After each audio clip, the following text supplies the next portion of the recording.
What's going on, y'all? Y'all know who it is. It is Sippin on Sundays on a Monday. Mr. Campbell, Zoe Phillips, we are here in the building. Y'all thought we wasn't going to come back, man. Listen, man, sometimes life be lifing.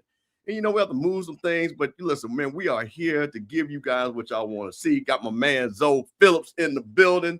Jacktown's finest. Got a lot of stuff to talk about. But Zoe, I got to start this thing off. First of all, let me tell you something. Where your drink it? But listen, I'm ready. I got to go get it because I had to move around. You know what? I'll just tell you. Look, I ain't rushing. I ain't remember a drink, but I'm right there. Listen, I got it. I got to see. Tonight is Magic City Monday that they canceled. And shout out to Atlanta Hall 109 to 95. Hey, man, listen, it's still Magic City Monday. They wanted me to come, but I knew we had to do Sipping on Sundays on a Monday because I might, the bishop. Sometimes I got to go lay hands and help folks and stuff like that. I used to go over there on Magic City Mondays for all the wayward people that needed blessings and stuff like that. But I had to go on and come on in there, man. So y'all come on in, man. Tell people that we here, man. It's on a Monday, man. Got a lot to talk about, man. We got to talk about that SWAC tournament, man. Got to talk about your boy Bam, man. Got to talk about them folks from Prairie View who's cutting up, man. And so we got to talk about a young man all of a sudden selling weed, just doing crazy things, man. But so listen, I got to tell a quick little story, man. I got a new mic, so seem nice and clear. But you see the face though, so you see how clear I am. Yeah, man. Let me tell you what happened. A friend of mine, OG Vick 56. Said, Steve, baby, you just don't look as cute as you are in person. You need to upgrade your camera games, though. So see, when your friends, when Thick 56 calls, though, and say you ain't looking good, you know what I'm saying? I had to go to upgrade, get that 4K camera, man. Had to go to get that 4K camera. I just want you to know he didn't say Thick 36. No. Thick 56. Thick 56. Grown. See, so listen, you gotta understand something. There's a time and place for everything in your life. You know what I mean? And even though I don't look my age, but I am 56 years old. So sometimes you can't be around there messing with the Thick 36. Sometimes you got to get something a little bit more seasoned. Thick 56 got a pitch.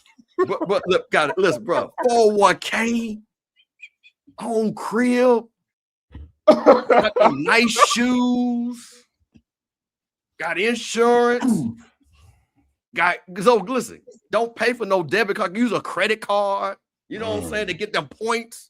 Get them points, and then she invite you. Say, "What you doing, baby? Let's go on a trip on the week. I got points." So that's how she fly. That's how you flying them family games free. You use the points up all year. Listen. Like I said, all I'm just trying to say is, listen. I'm gonna say this, man. Listen, if you treat them good women right, they treat you right. And I'm just listen. You said a word then. Listen, see, you know, because you about to get married. Yeah, so you said a word. You got a good woman. You got a good woman. So see, that's what I'm trying to tell y'all, young boys. Y'all be looking at them Instagram girls. That's why they be wanting y'all to pay them phone bills and that rent stuff like that. Man, get you a grown woman. Get you a grown HBCU woman.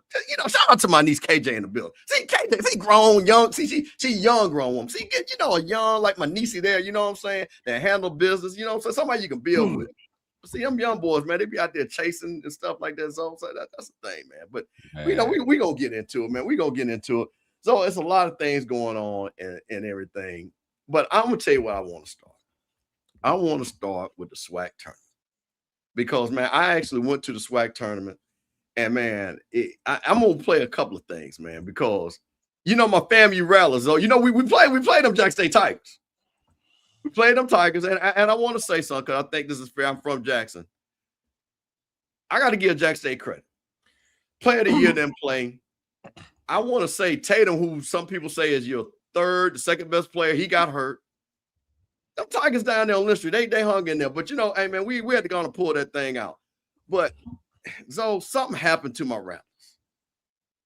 And I got to show this. Because, man, we had the thing wide open. Well, we was already looking for Saturday. And then all of a sudden, and I literally sudden. Hold on, let me play. I was listening. Your camera froze. My camera froze? Mm-hmm. What about now? There you go. Okay, yeah. So that one back, see? Oh yeah, we gonna talk about PV. We got a whole segment for y'all. But so I'm sitting in the building and Southern playing hard. And this is what happened right here.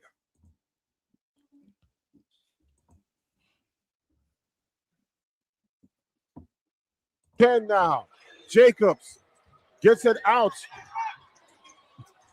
He gets it back. 3-pointer on the way. Oh! Michael Jacobs hits a 3-pointer with 0.2 seconds left. It's deja vu in the ATL for Southern University. Ken now. Jacobs gets it out. He gets it back. 3-pointer on the way. Oh!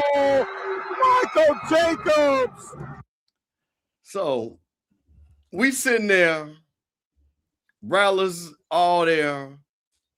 And what happens? Southern last second shot, game-winning shot, send the Rattlers home, playing their champs. Man, I was just like, man, you know, I'm just like, come on, man. What are we doing here? What are we doing here? Now, so I'm going to tell you this. We weren't supposed to be there. We had a coach that left us and went down to Grambling, had this nice press conference. They finished 7th. Just to let you know, I just want to remind the Grambling people that.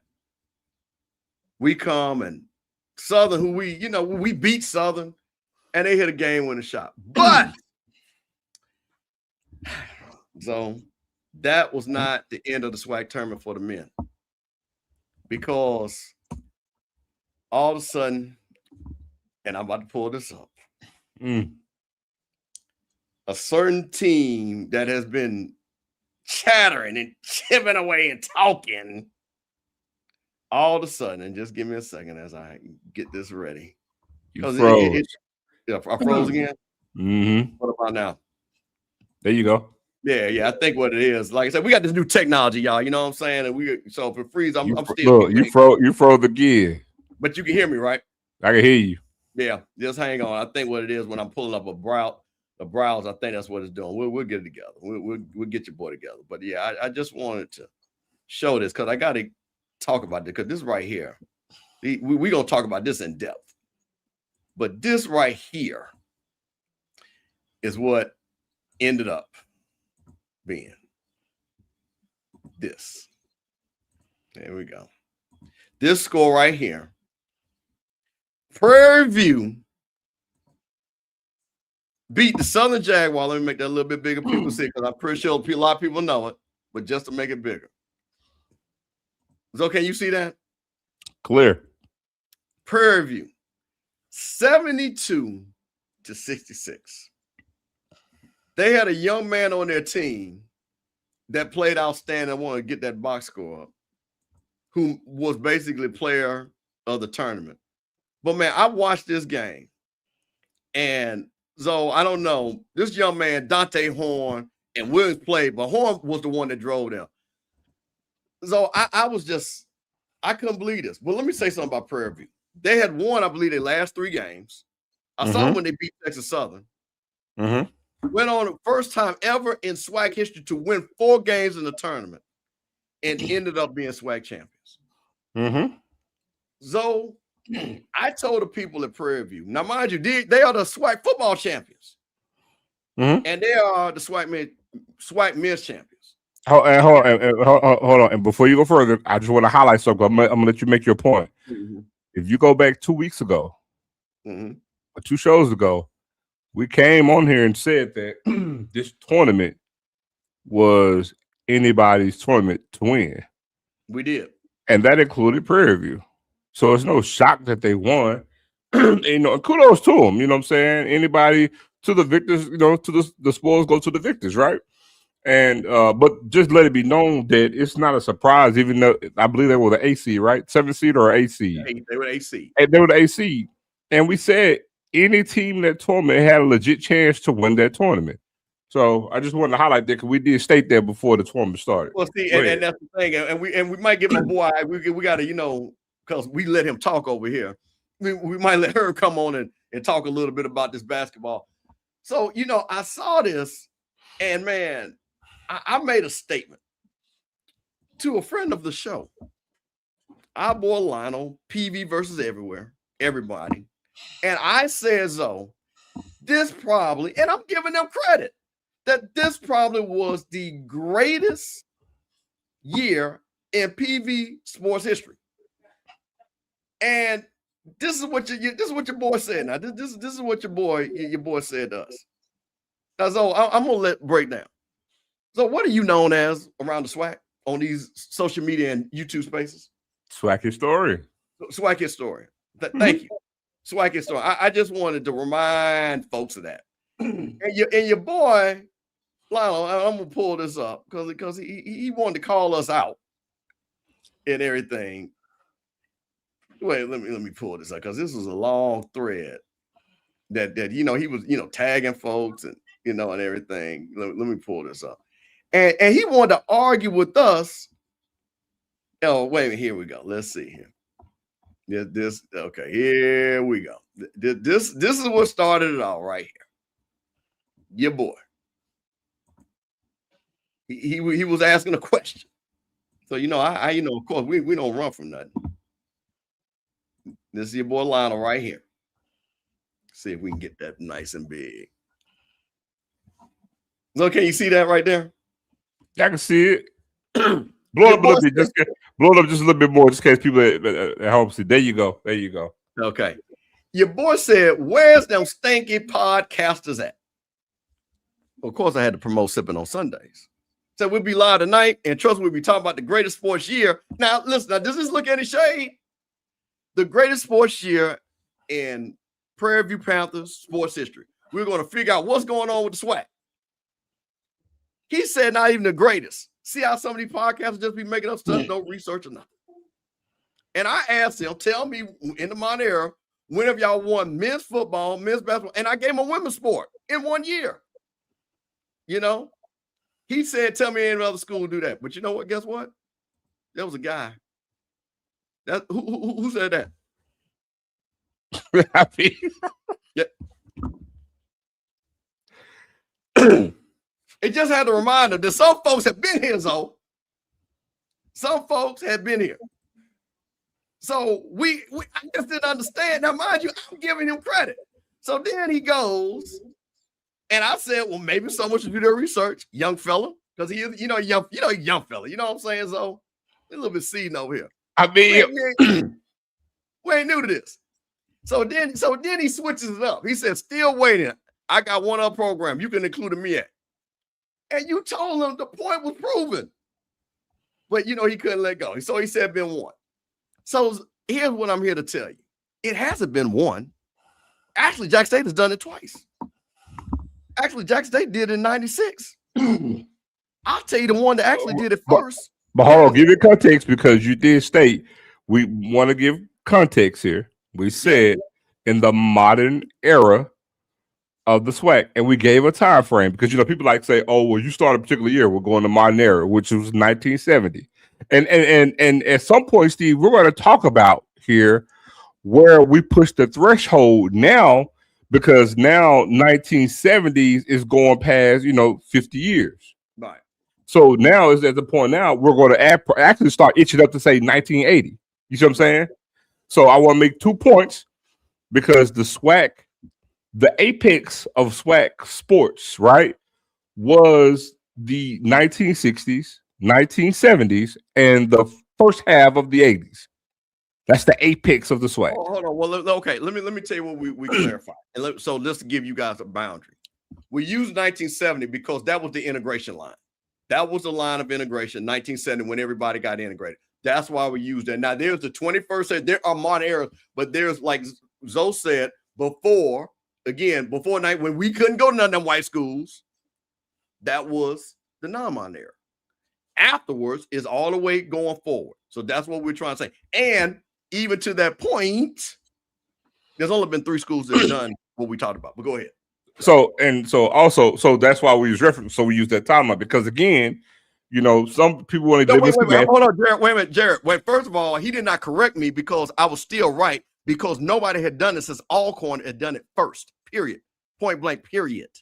Okay. So I was right. And let's be clear, what I said, which you guys can't deny, and your own coach, and I got receipts, said, guess what? This is the first time in Prairie View's history we have ever won football and basketball.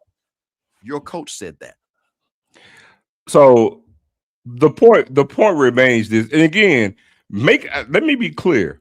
Making this point is not saying let me big up XYZ to minimize Prairie View. Let me. This is coming from me. Let me make sure I make this crystal clear. This is not to minimize what Prairie View did. We're highlighting what Prairie View did, but we're also saying how difficult a feat is. So basically, you're saying it's a pat on the back. You've done something that you've never done before. That's kudos for you doing it. But I do want to say this though. You've been so small time for so long that the fact that somebody try to give you kudos on something, you take it as slight. Literally, somebody saying there's no shade or vitriol is saying this is the best sports across the board, probably championship caliber season in Prairie View's history, and you take that as slight. It's not. First time you've ever done it in school history. That's fact. Notice, and when we said it, we weren't bigging up another school. But when you get asked a question, you come for the king, you better not miss. I mean, you ask the question, I'm going to get an answer. Who else did it? I mean, the J on my chest. J's up to my days up. We did it twice. D, wait a minute, but D, I'm okay. And shout out to my Prairie View people. Shout out to the PV12. Shout out to my, hey, listen, because I'm going to say this. But I'm going to ask there were no buts. There were no buts in the comment, though. I'm going to ask y'all a question. Since you say y'all know y'all history, I said this was probably the greatest year, and I didn't put anything in it. I put in the caveat because Lionel tried to do it. I knew what I was talking about from the get-go. Was in Prairie View's history where you won a men's championship in football, a men's championship, and won a regular season, because I gave you credit for the regular season, because guess what? The Rattlers whooped your ass in the tournament in volleyball. But I gave you credit for it because I was being respectful. You gonna tell me what year have you done those three things? I'll wait. Because guess what? I know that SWAC history. And I tried to tell you the first that did it, period, was Alcorn. The second that did it was Jack State. And now Jack State did it twice, and y'all have done it. And I think saying that this is the greatest year in Prairie View sports history is not a slap in the face. I think that's saying a lot of respect. Point blank, period. So I don't know why y'all want to get all riled up about somebody saying it. So this goes to the bigger question, right? Do you feel they said what is a regular season championship? See, I was being nice. No. I'm not gonna let y'all do that. So a regular season championship, legitimately before we actually had a tournament, that was your conference champion. And so even still today, the conference regular season champ still actually goes on to postseason play. Hence Alabama A&M on the women's side going to a tournament. So that was the thing before the tournament came into play for all the conferences. So we're not going to minimize a regular season championship. It's just that being that we are a one big league, you put so much emphasis on the tournament, right? And the tournament champion goes to the NCAA championship. So I'm not going to minimize the tournament championship because going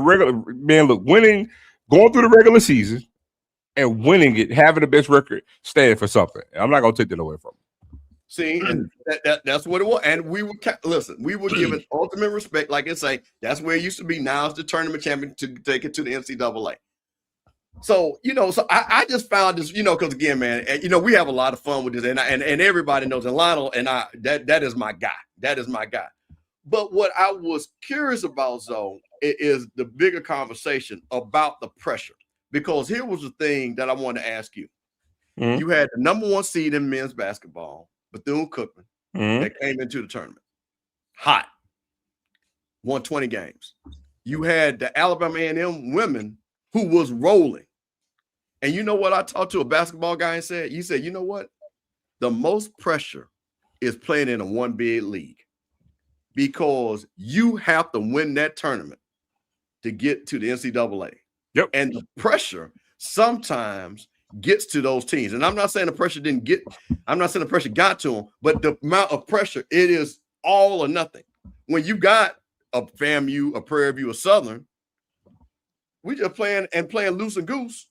When you're talking about a Bethune-Cookman, that they have to win. Alabama A&M has to win, which pulls me up to something that I want to show. Talking about when we're talking about Alabama A&M, because this is the girls.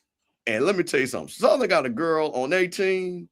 That young lady, hold on one second there. So let me get this together here. Because we definitely want to give the girls a shout out. Because the women's champion is Southern. Give me one second.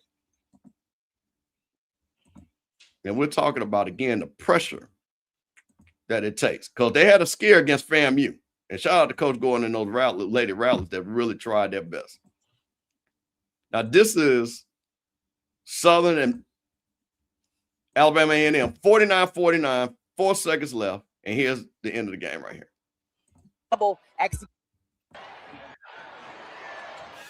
The Jaguars have had trouble executing in the half court this whole game. Can they do it? Tate puts it in with 1.1 remaining. What a play from Jocelyn Tate. Redeems herself from the regular season finale. Jocelyn Tate has been steady for this team this entire season, but no effort has been better than this one for Jocelyn Tate. She took it baseline, beat Mo Davenport, and shot it over 6'5" and 6'3". That's not easy to do. Baseline, blew past Davenport, and still shot it over Belton. What a play in the biggest moment. SWAC player of the year. Got to get it up. Running three. No good.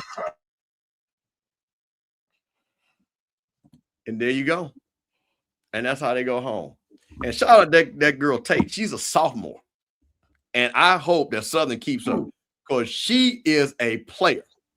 She is a player. And I watched that girl play 2 or 3 games in this tournament. And she's going to be special if they keep her. But so what do you think about that statement about the pressure on the number 1 seeds in these type of tournaments? I mean, it kind of goes without saying, you know, but I want to say this too, to actually echo that. You know, if you look at the construct of how it's been, you know, I love to say data because at this point, I love to take a 10-year gap. We can go from 2026 back to, 2026, we can go all the way back to 2016, right? And that goes before Reed actually came into the conference. And if you actually look at that, being a one big league in a lot of instances, Steve, it diminishes the regular season. Because how many times have we had teams go in, win the conference tournament, losing record?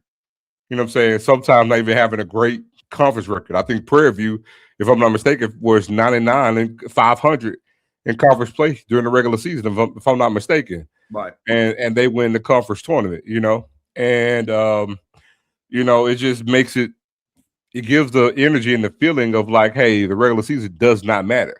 Especially now if you're going to invite all the teams to the conference tournament. You know, it doesn't matter. The only thing that matters is we want to go home. If we can have a losing record, non-conference and conference, long as we win that tournament, that's all that matters. And so that's the energy and that's the feel that we actually give on the basketball side. So, yes, that creates major, major pressure.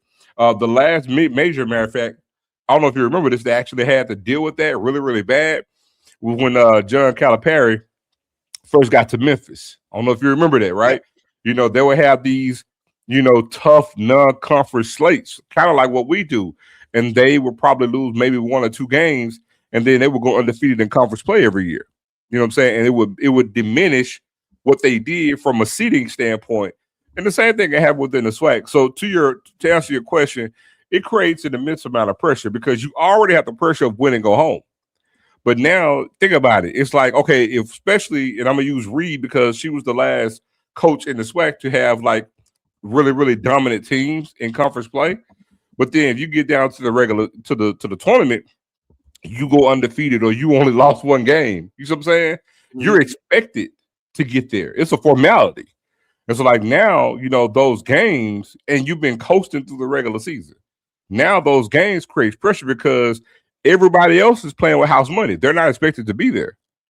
You know what I'm saying? So that's why those things can happen. So, you know, it does. It creates a very, very tense energy and atmosphere to every team, especially if they're really, really winning above the head, above everybody else in conference play. You know, I'll tell you the thing about it, and let me say this, man, because you know sometimes I know people like to criticize and everything is not perfect at our schools and everything not perfect in the SWAC or the MEAC. But I'm just gonna say this, and just me speaking, okay? Nobody else. I went to several games this week. I don't give SWAC a lot of credit, man. The stage was laid out perfect. The bands were there. The cheerleaders were there. The games were compelling. The price was not bad. $20 for the quarterfinal. They only moved to $25 to the semifinals and finals, man. You know, so, you know, I actually know a lot of people forget, so our homeboy is actually the commissioner of the SWAC, Charles McClellan. You know, so we gonna actually, you know, we still coming up with that name, Jacktown Jewel War. You know, we gotta watch that. You know what I'm saying? But I'm gonna give our homeboy the award for this week. Because I'm just going to tell you, the SWAC tournament was a good look. You had buzzer beaters in men's and women. You had close games all the way through. You had a surprise champion that people weren't expecting. So, man, I'm just going to tell you, man, if they keep building this thing, and I'm going to say this, man, to all the Atlanta Alumni Associations, the one thing, you got to get your people out there. Because if we can get, because it's not a big arena. So you can really affect the game. You really can. And I'll tell you another thing too. At first, and I'm going to give them credit too. I didn't understand on Saturday, right, why the women played early, right? The women played around 1 and the men played 8. I'm like, to me, like, why don't you have the games close so everybody could be in the building? But then I thought about it. Guess what? Both games was on ESPN. So they probably told her, if you want the women's game live, we got to give you the 1 o'clock slot. So the women played. You got to see that great game with Southern Alabama State, which was a great game. And then at night, you got to see Prairie View and Southern. So even for the TV exposure, you got a chance to see that. So, man, I'm just going to, like I said, again, we ain't going to belabor the point. We ain't around here. But like I said, we're going to give credit where credit due, man. Shout out to the commissioner. Shout out to North Jackson. I think he went to Murrah, I believe, right? No, sir. He went to Callaway, dog. He Callaway Charger. Callaway, dog. Callaway Charger. Okay, shout out to the Callaway Charger. I think he class of 89 because I know he right behind me. So, you know what I'm saying? Shout out to Charles McClellan. You know what I'm saying? Good job and everything and stuff like that. So, listen, we're going to bring a guy because, so guess what? We do have 3 HBCU men, 2 women that are actually in the tournament. So, you know what? You know who we got to bring in. The guy we let talk. HBCU Hoops Weekly, my boy, my younger brother, my DC guy. Y'all know who it is. Big Herb in the house. See, we ain't got to clap and all that, so Herb, I just keep clapping. We're going to get them sound effects there. What's up, man? Hey, what's going on, man? I got to say this, man. I was just listening to you guys backstage talk about the state of mid-major basketball in terms of one-bid leagues and the like. And I'll just say this, man.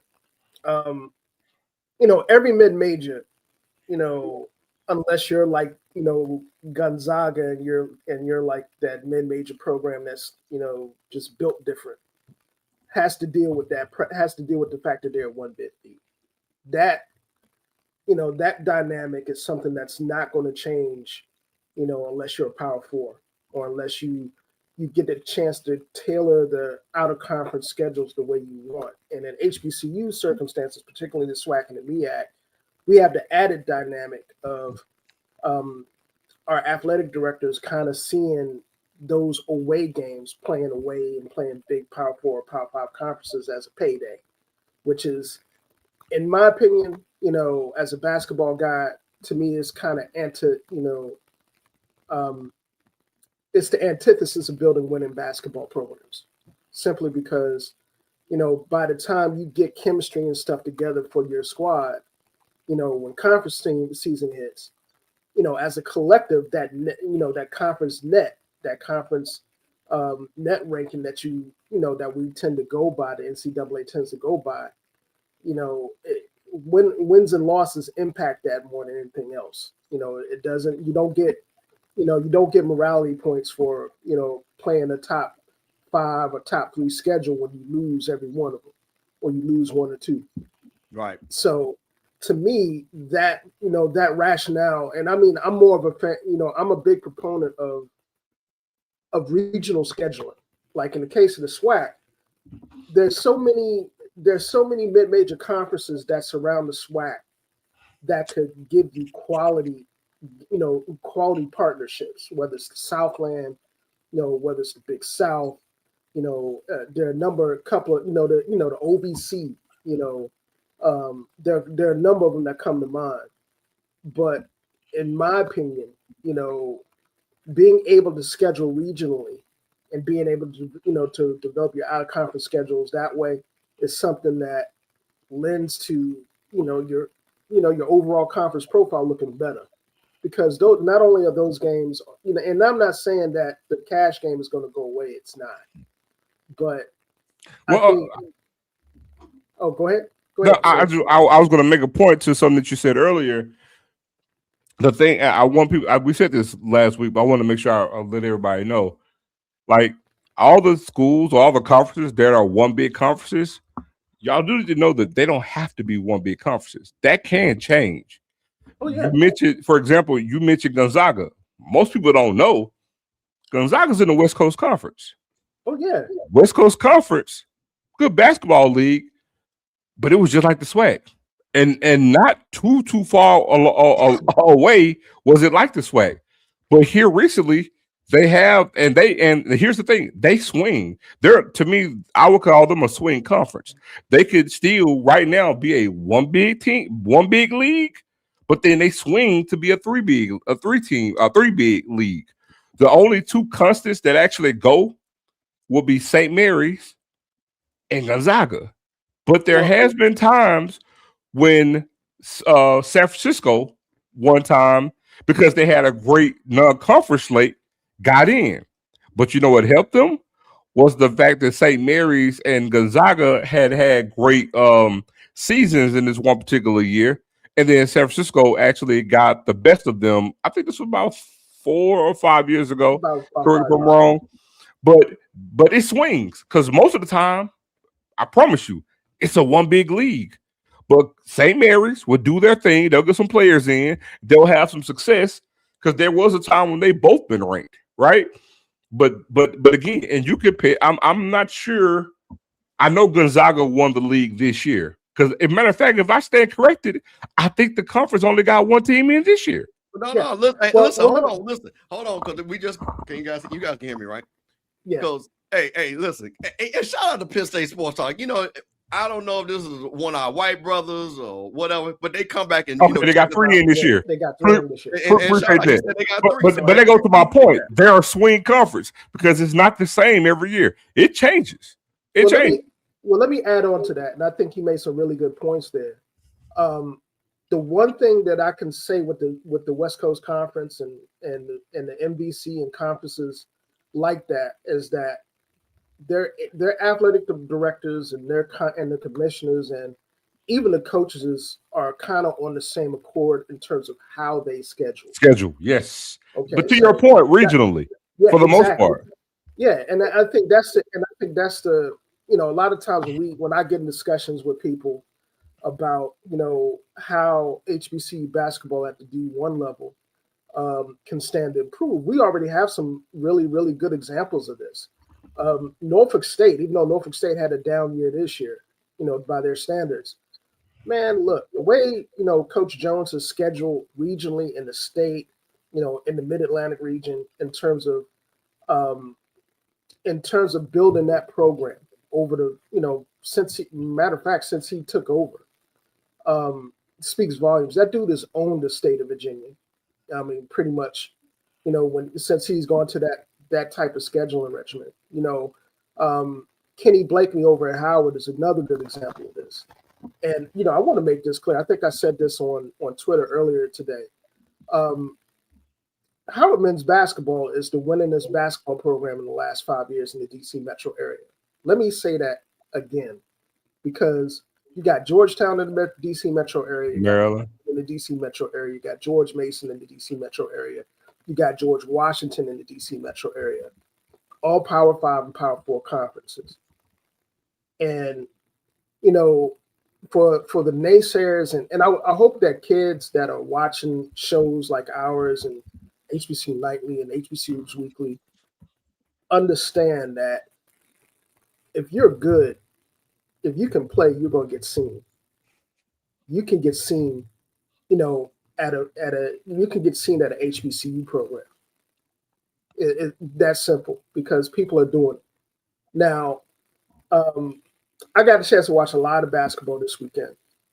And the SWAC tournament, man, let me just say this, man. There's a reason why the SWAC tournament is chaos. There's 100% chaos every time it comes around. You know, and that has a lot to do with the coaches that are in the conference. There's a good core of coaches there. The influx of talent into the conference, particularly on the men's and women's side, this year has been phenomenal. You know, the SWAC tournament, you know, is a perfect example of that. You know, everybody, you know, went into the tournament with Bethune-Cookman on paper. They were heads and shoulders above everybody, and you saw what that got them, an early exit. And hey, look, now Herb, listen, I don't want to get too far off on this, but I'm gonna ask you a question because you're a basketball guy. There was some chatter about, and Coach Nolan Smith talked about it because you was on HBCU, you were on Coach's Corner with us, and he talked about basically Bethune-Cookman's NIL. Yeah. How much does that play in the pressure when you put together an NIL? And congrats to Reggie Theus, and then they don't even get to the finals. I mean, I'll be honest with you, man. I think that depends on the basketball culture you have at a particular school. That's not to say NIL wouldn't factor into it, because I think in some circumstances, if that is the metric that you're measuring it by in terms of the production that you need from your players, yeah, it's going to be a factor. But I think, you know, Coach Smith touched on it on the show that we had on Coach's Corner, is that you got kids, you know, yeah, NIL money is important, but $8,000 worth of NIL money or $5,000 worth of NIL money is good for kids that are hungry to play, that are hungry for opportunities to play. And the thing about it is that if you got the right coach and the right staff and the right basketball culture, that those things balance out. So, you know, I think in the case of Bethune, and I'm not going to, I can't speak to what Coach Theus's culture is there because I haven't heard anything bad about it. But I think particularly in tournament situations where you're the favorite and you're expected to win, being able to execute under pressure, being able to pay attention to detail under pressure is what tournament basketball is all about. You know, I think I said it in the chat. You could take all those regular season tendencies during tournament ball and toss them out the window, because essentially the opponents that you play have seen you all year, and they know those tendencies.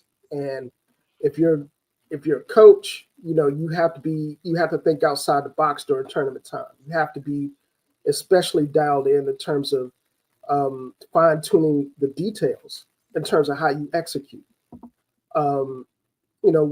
We saw, Prairie View A&M is a perfect example of this. They rounded out in the shape in just the right time, kind of like Alabama State did last year. They got into the tournament. They switched the defenses up. The trapping defenses, half-court traps and stuff they were tossing, were disruptive the entire tournament. And, I watched PV from start to finish, and they made it super difficult for people to get into offenses, particularly, if you weren't strong with the ball in the backcourt, you're going to have a problem with PV the entire tournament. They made it hard to initiate offense. They made it hard to, get entry passes into the post for easy looks to get the ball, so your ball movement can move the way it's supposed to do in half-court situations.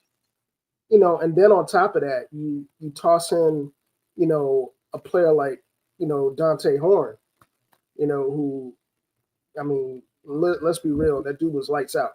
He's been lights out all year. Nuts, saw it firsthand. Yeah, he went stupid. You know, he was lights out the whole tournament. You know, I'm not gonna go there. Listen, hold on, that's for me and Zoe. So listen, I got this is what I want to do. And I love this graphic. I think HBCU alum put this together, but this is gonna make it easy. So this is all the teams, our teams, our HBCU teams that are in the NCAA tournament, men's and women. What I want to do, let's go around the horn, as you can see, and let's talk about some of the matchups. And what do you see? Because 2 of the matchups are first 4 games. And shout out to Tennessee State, which again, it shows that big number 15 seed, which shows about their scheduling. So let's talk about Tennessee State. They're in the tournament. Yeah. They are playing the number 2 seed. With a good record, by the way. With a good record. With a good record. Well, I'll playing in St. Louis, get a lot of people up there. They're playing Iowa State that played well in the Big 12 tournament. What do you see there, Herb? Well, I'll preface what I'm about to say by saying there's a lot of history for HBCUs at the 2-15 seed line. Matter of fact, the last 2-15 seeds that we've had, Norfolk State and Hampton. 2001, those were wins. You know, the Norfolk State seed line that was a win against Missouri. That was Kylo Quinn's Norfolk State squad. You know, Jarvis Williams was on that Hampton squad. So, you know, I don't want people to look at this 2-15 because it's Iowa State and it's Big Ten. Now I'll be the first one to tell you, watch Iowa State this year.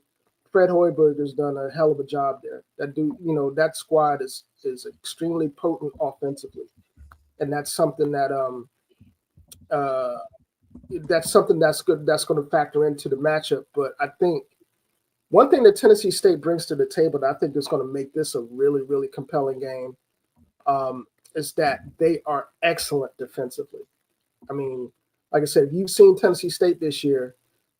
Those guys have length, you know, all up and down their roster, you know, from 1 through 5.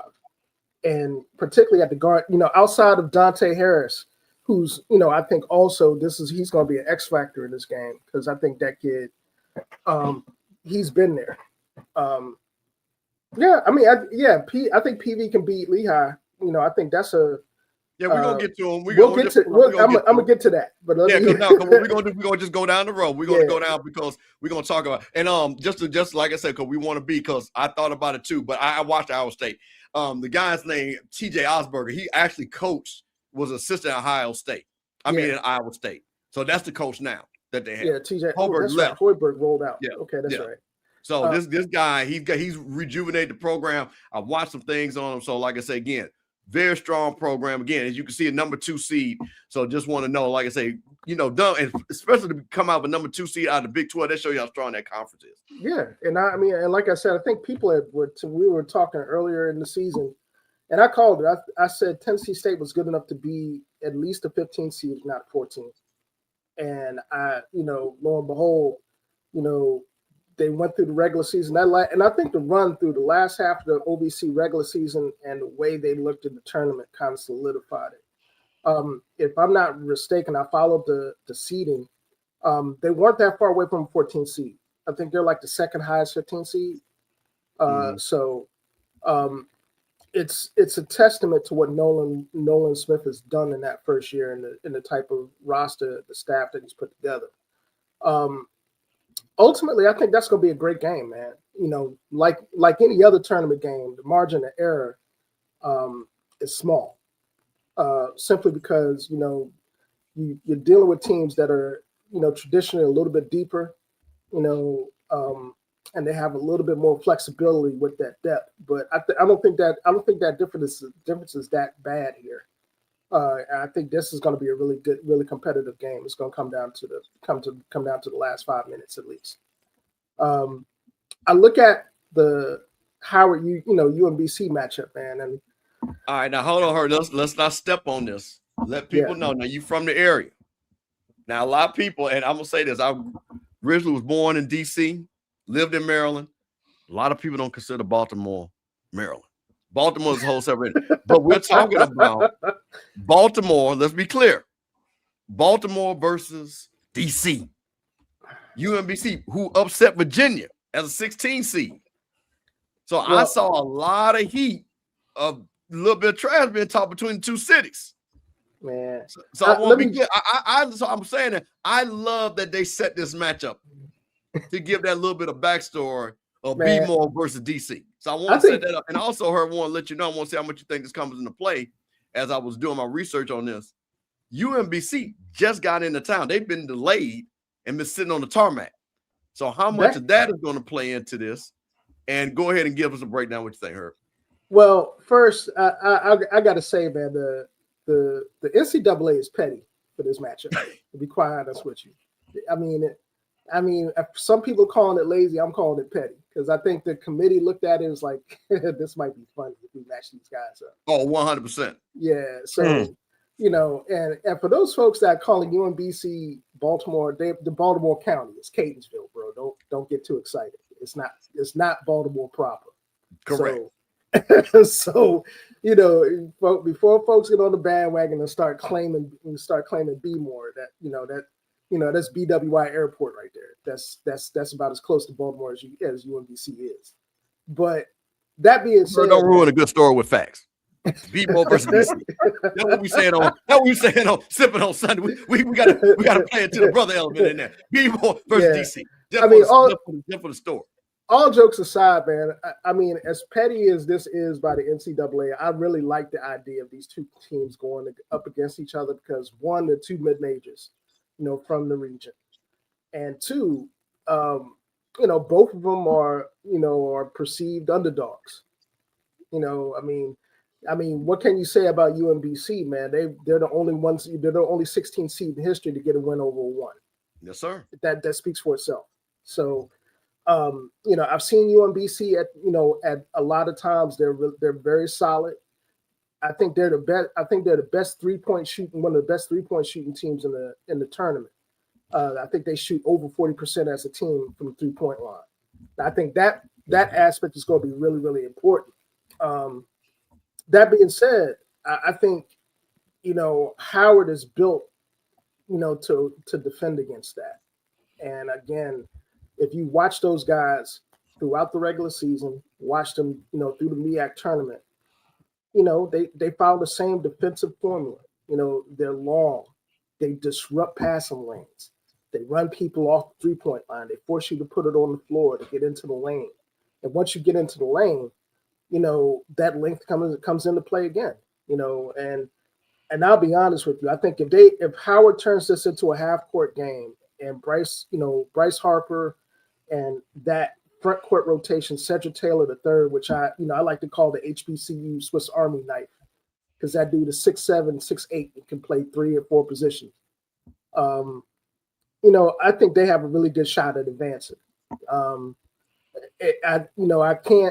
I can't really say that, you know, this is going to be one of those games where there's going to be a lot of separation or somebody's going to go on a run because I think they're very evenly matched.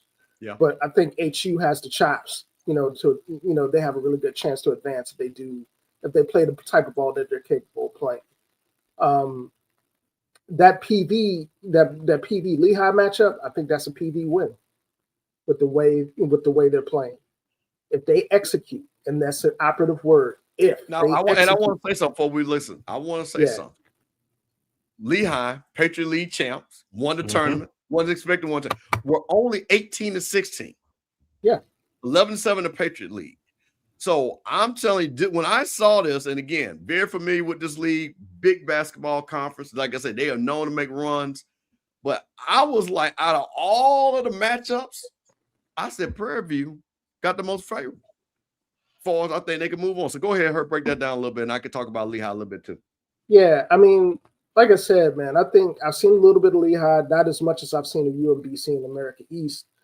But from what I've seen, you know, again, they're two very evenly matched teams. But I think in this instance, you've got two scorers on PV in the backcourt that can make all the difference in the world, in Tyrone Joseph and Dante Horn. And by the time, you know, they step off the plane here, you know, for that game in Dayton, if those two guys are in the backcourt, hey man, all bets are off. You know, those guys can put up points. and they've done it against all levels of competition. So, again, I think PV, the way they're playing and the way they're rounding into shape, I think they got a really good shot at advancing, and I would give them the advantage in this matchup. Now, on the women's side, I'll just say this, man. Yeah, CJ McCullough is a dog, man. That dude's been doing it for a long time. Have you seen that Howard University squad, man?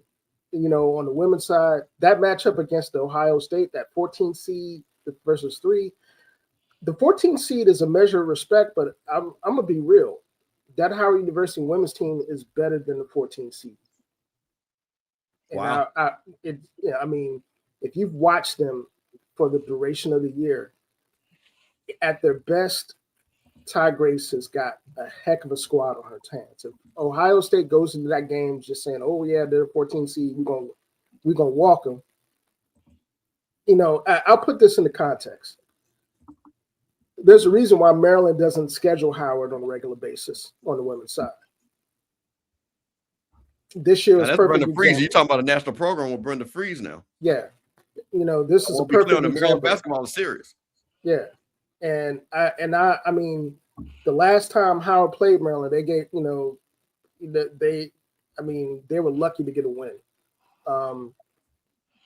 You know, I think this is going to be a really, really good game, and I think this is a lot more even than people realize. Ohio State's really talented. There's a guard that they have that escapes my name. I can't remember her name, but she's legit, man. You know, I think that's going to be one of the focal points of that defensive, you know, focus for the Bison.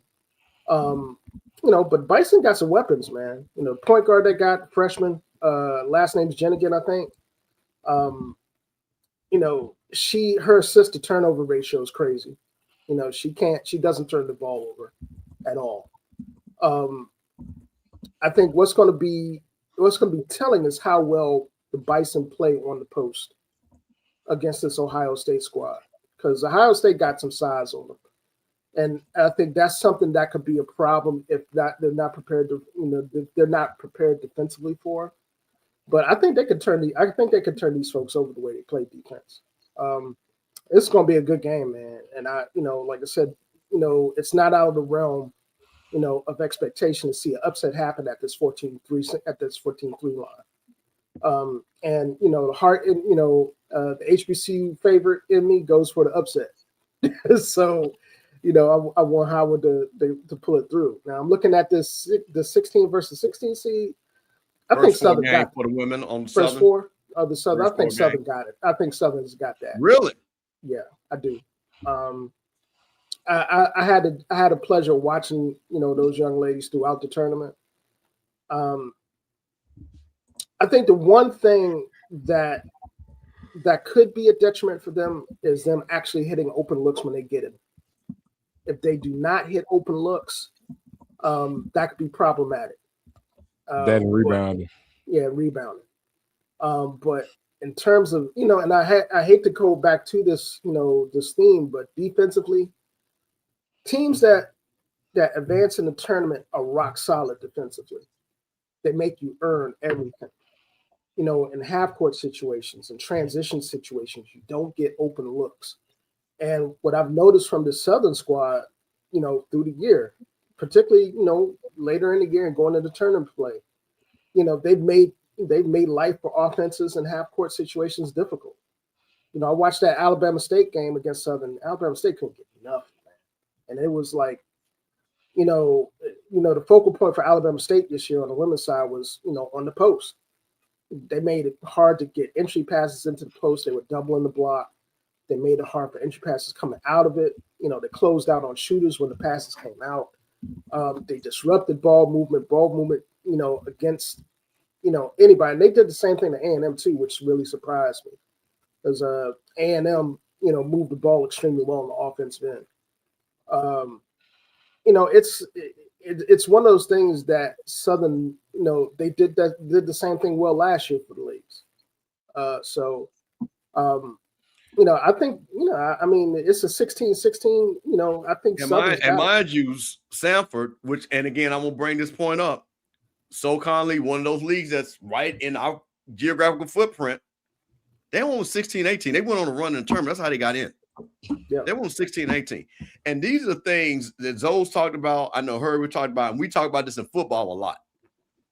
But you're talking about conferences that are in our footprint, like the SoCon. It ain't got a bunch of money. Sanford is not some big powerhouse full of money. We gotta win this game, Herb. Yeah. And I mean, and that's kind of what Southern has a winning record, to your point. They got two great post players, and Tate comes off the bench for Southern, who is totally is dynamic. And you're talking about a team, a SoCon team that is 16-18. I think that the Southern's more talented, these young ladies. But here's the thing to Her's point is that Sanford game next season, that should be one of your non-conference games. You should be playing a Sanford. You should be playing a team out the Southland Conference. You should be playing a team out the Sun Belt. You should be playing a team. There are good teams, saying in your footprint that instead of just going around playing, like 6, top 10 teams. You know what I'm saying? You're in some instances we're asking our team to do certain things that not even the Power Four are doing from a non-conference standpoint. Exactly. Seriously. Yeah. And just to add on to that, man, the SWAC did something a few years back, the SWAC Pac-12 Challenge, when the Pac-12 was still. And we had 3 wins in it. And we had 3 wins. You know what I'm saying? Those are the types of gentlemen's agreements between conferences and between leagues that that other conferences already do. And it's something that our conference, particularly the SWAC, because I think the MEAC has kind of gotten a hold of doing that collectively. So we talk about our conferences, man. Like, I don't want to, a lot of times when I go online and we have these discussions, and I hear, people talk about, okay, we got to pay the bills. There are other ways to pay the bills, man. Outside of, it's not an either or thing. Either you're committed to building winning basketball programs, hiring the right people, and by what I mean by the right people that are going to challenge that administration and say, hey, look, what is your, you realize we can make more money by building compelling basketball and getting fans in seats than taking cash games in the long run. And I want to, so this leads me to the point. I've been saving this, Herb, because you commented on this. So shout out to Brian for my FAMU Rattler brother. He made this post right here that I found quite interesting. Dr. McClellan's going to need to stand on the table and convince these athletic directors and coaches in the SWAC that the only way we don't get seeded last or in the first 4 games is to stop scheduling NAIA D2 schools, take a few less payday games, and beat more mid-major programs. Now, of course, your boy had to respond to this because that was my guy. But this is what I said. Let's be clear. That's not on him. Yeah. That's on the ADs, because I know this for a fact, and we all know this. And like I said, and we talk about, and like I say, shout out to Ashley Robinson. But I think this one has killed Mo Williams, because we're going to talk about that too, that those money are in these guys' contracts. Yeah. That they are told to go bring in between anywhere to $500,000 to $1.5 million based off a schedule. No, go ahead, Zoe. You got it. I was just going to say, to highlight on Brian's part, to go back up and to something Herb said earlier. If you go back to the SWAC Big 12 Challenge, when we had 3 wins in that challenge. When everybody thought we'd get 0, I want y'all to take a guess where all 3 of those wins came at. At home. All 3 wins came at home. Yeah, and that's part of what, and like I said, Zoe made an excellent point, man. And I saw this post today, and I agree with a lot of it. At the same time, I also know, Mr. Campbell is spot on in terms of ADs. Wait a minute, this sounds like somebody that we know right here. So you can go ahead and just tell your quote, Herb. Yeah. I want to just say this. There's one AD in particular that I want to point out in the SWAC that understands the assignment. And that's the AD in Alabama. I'll let you clue in the other one. the one that I want to point out, it pains me to do so because I'm an Alabama State guy, and that's the AD at Alabama A&M. That's Dr. Bryant.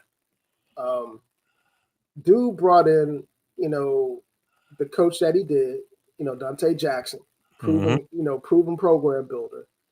And not only did he bring him in, he's listening to the feedback. And the feedback, reflected in the schedule that they had this year. You look at Alabama A&M schedule this year, they followed that recipe. I think they had one Division II game that was early in the season in a tournament situation. That is the only time that it's acceptable in a basketball season to play a Division II game, like in a preseason or exhibition or in an early exhibition tournament, where before the season starts, before the media schedule starts officially. But you look at what they scheduled during the year, and it's made up of regional opponents, made up of Sanfords, it's made up of Big South opponents, SoCon opponents, and those are the types of relationships that you have to develop. Now, mind you, some of these regional joints may not be receptive to it because the perception of what the conference is, especially when you start beating them, they'll be like, okay, well, I don't want to start losing to SWAC school. You know what I'm saying? But at the end of the day, that's what increases a conference's overall collective profile.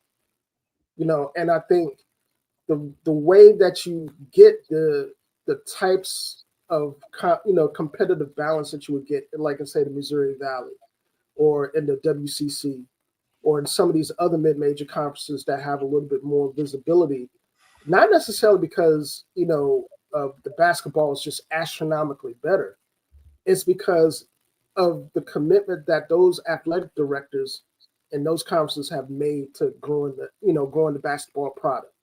And I think a lot of times when we have this conversation amongst HBCUs at the Division I level, we tend to miss that. And we tend to miss the responsibility that's put on coaches to work under those circumstances. Yeah, like, having that stuff put in your contract is wild work, in my opinion. Yep. Having to go.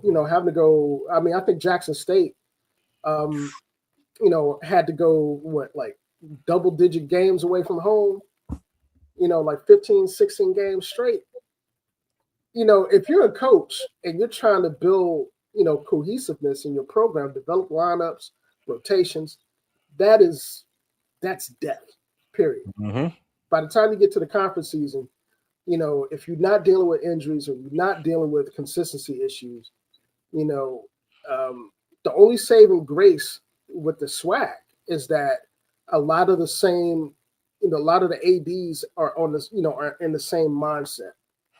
And, that's one of the reasons why this year was really special in the sense that, one, there was a huge influx of talent into the league, which made the competition was already parity driven, but the quality that went with the parity was right here.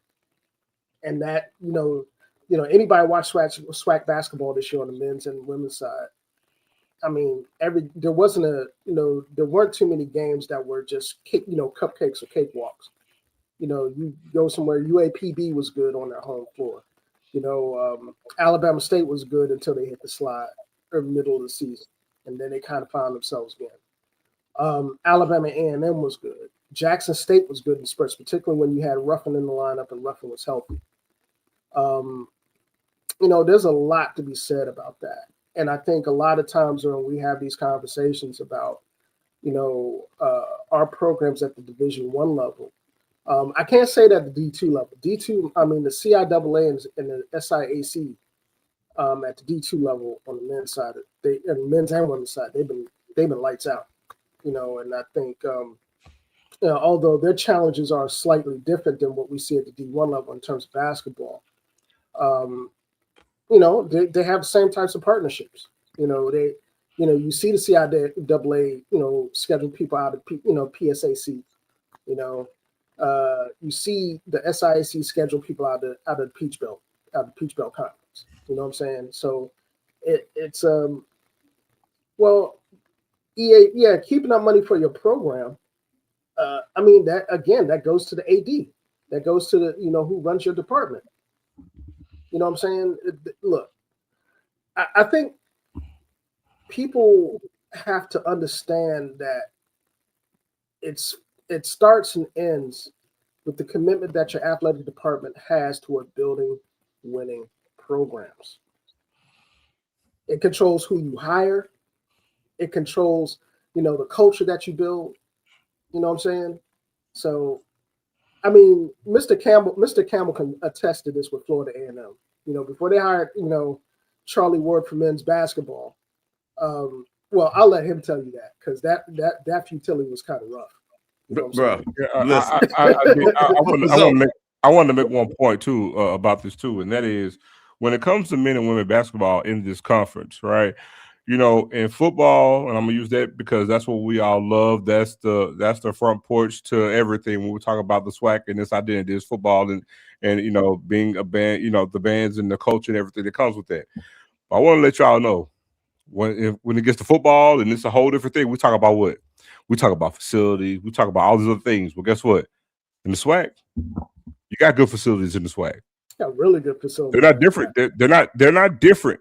Then you talk about go look at Florida A&M's arena. Look at Alabama State's arena, Texas Southern's arena, Gramblin's arena, Alabama A&M's arena. So we have good arenas, but you know what's not there? The energy and the culture of a packed house. Alabama A&M had a great attendance when they played Alabama State, but you have everything in play there. The thing is, the fans and the culture and everything else to make that thrive. Because again, you could totally change the optics of that, right? Just imagine a sold-out arena at FAMU and they're playing Bethune-Cookman or they're playing a Sanford. Like it totally changes everything, and so that plays its part too. And it's just like for whatever reason. And it doesn't matter the school, right? We're not getting the job done on that part when it comes to basketball on the men and women's side. You look at Jackson State. You look at Jackson State on the Masters right down the road from me. Yeah, I'm going to talk about that. Go ahead. So I'm going to let you finish your point. You look at Jackson State under Reed. We're competitive against SEC schools, have some great wins against some Big 12 schools, right? She was very formidable.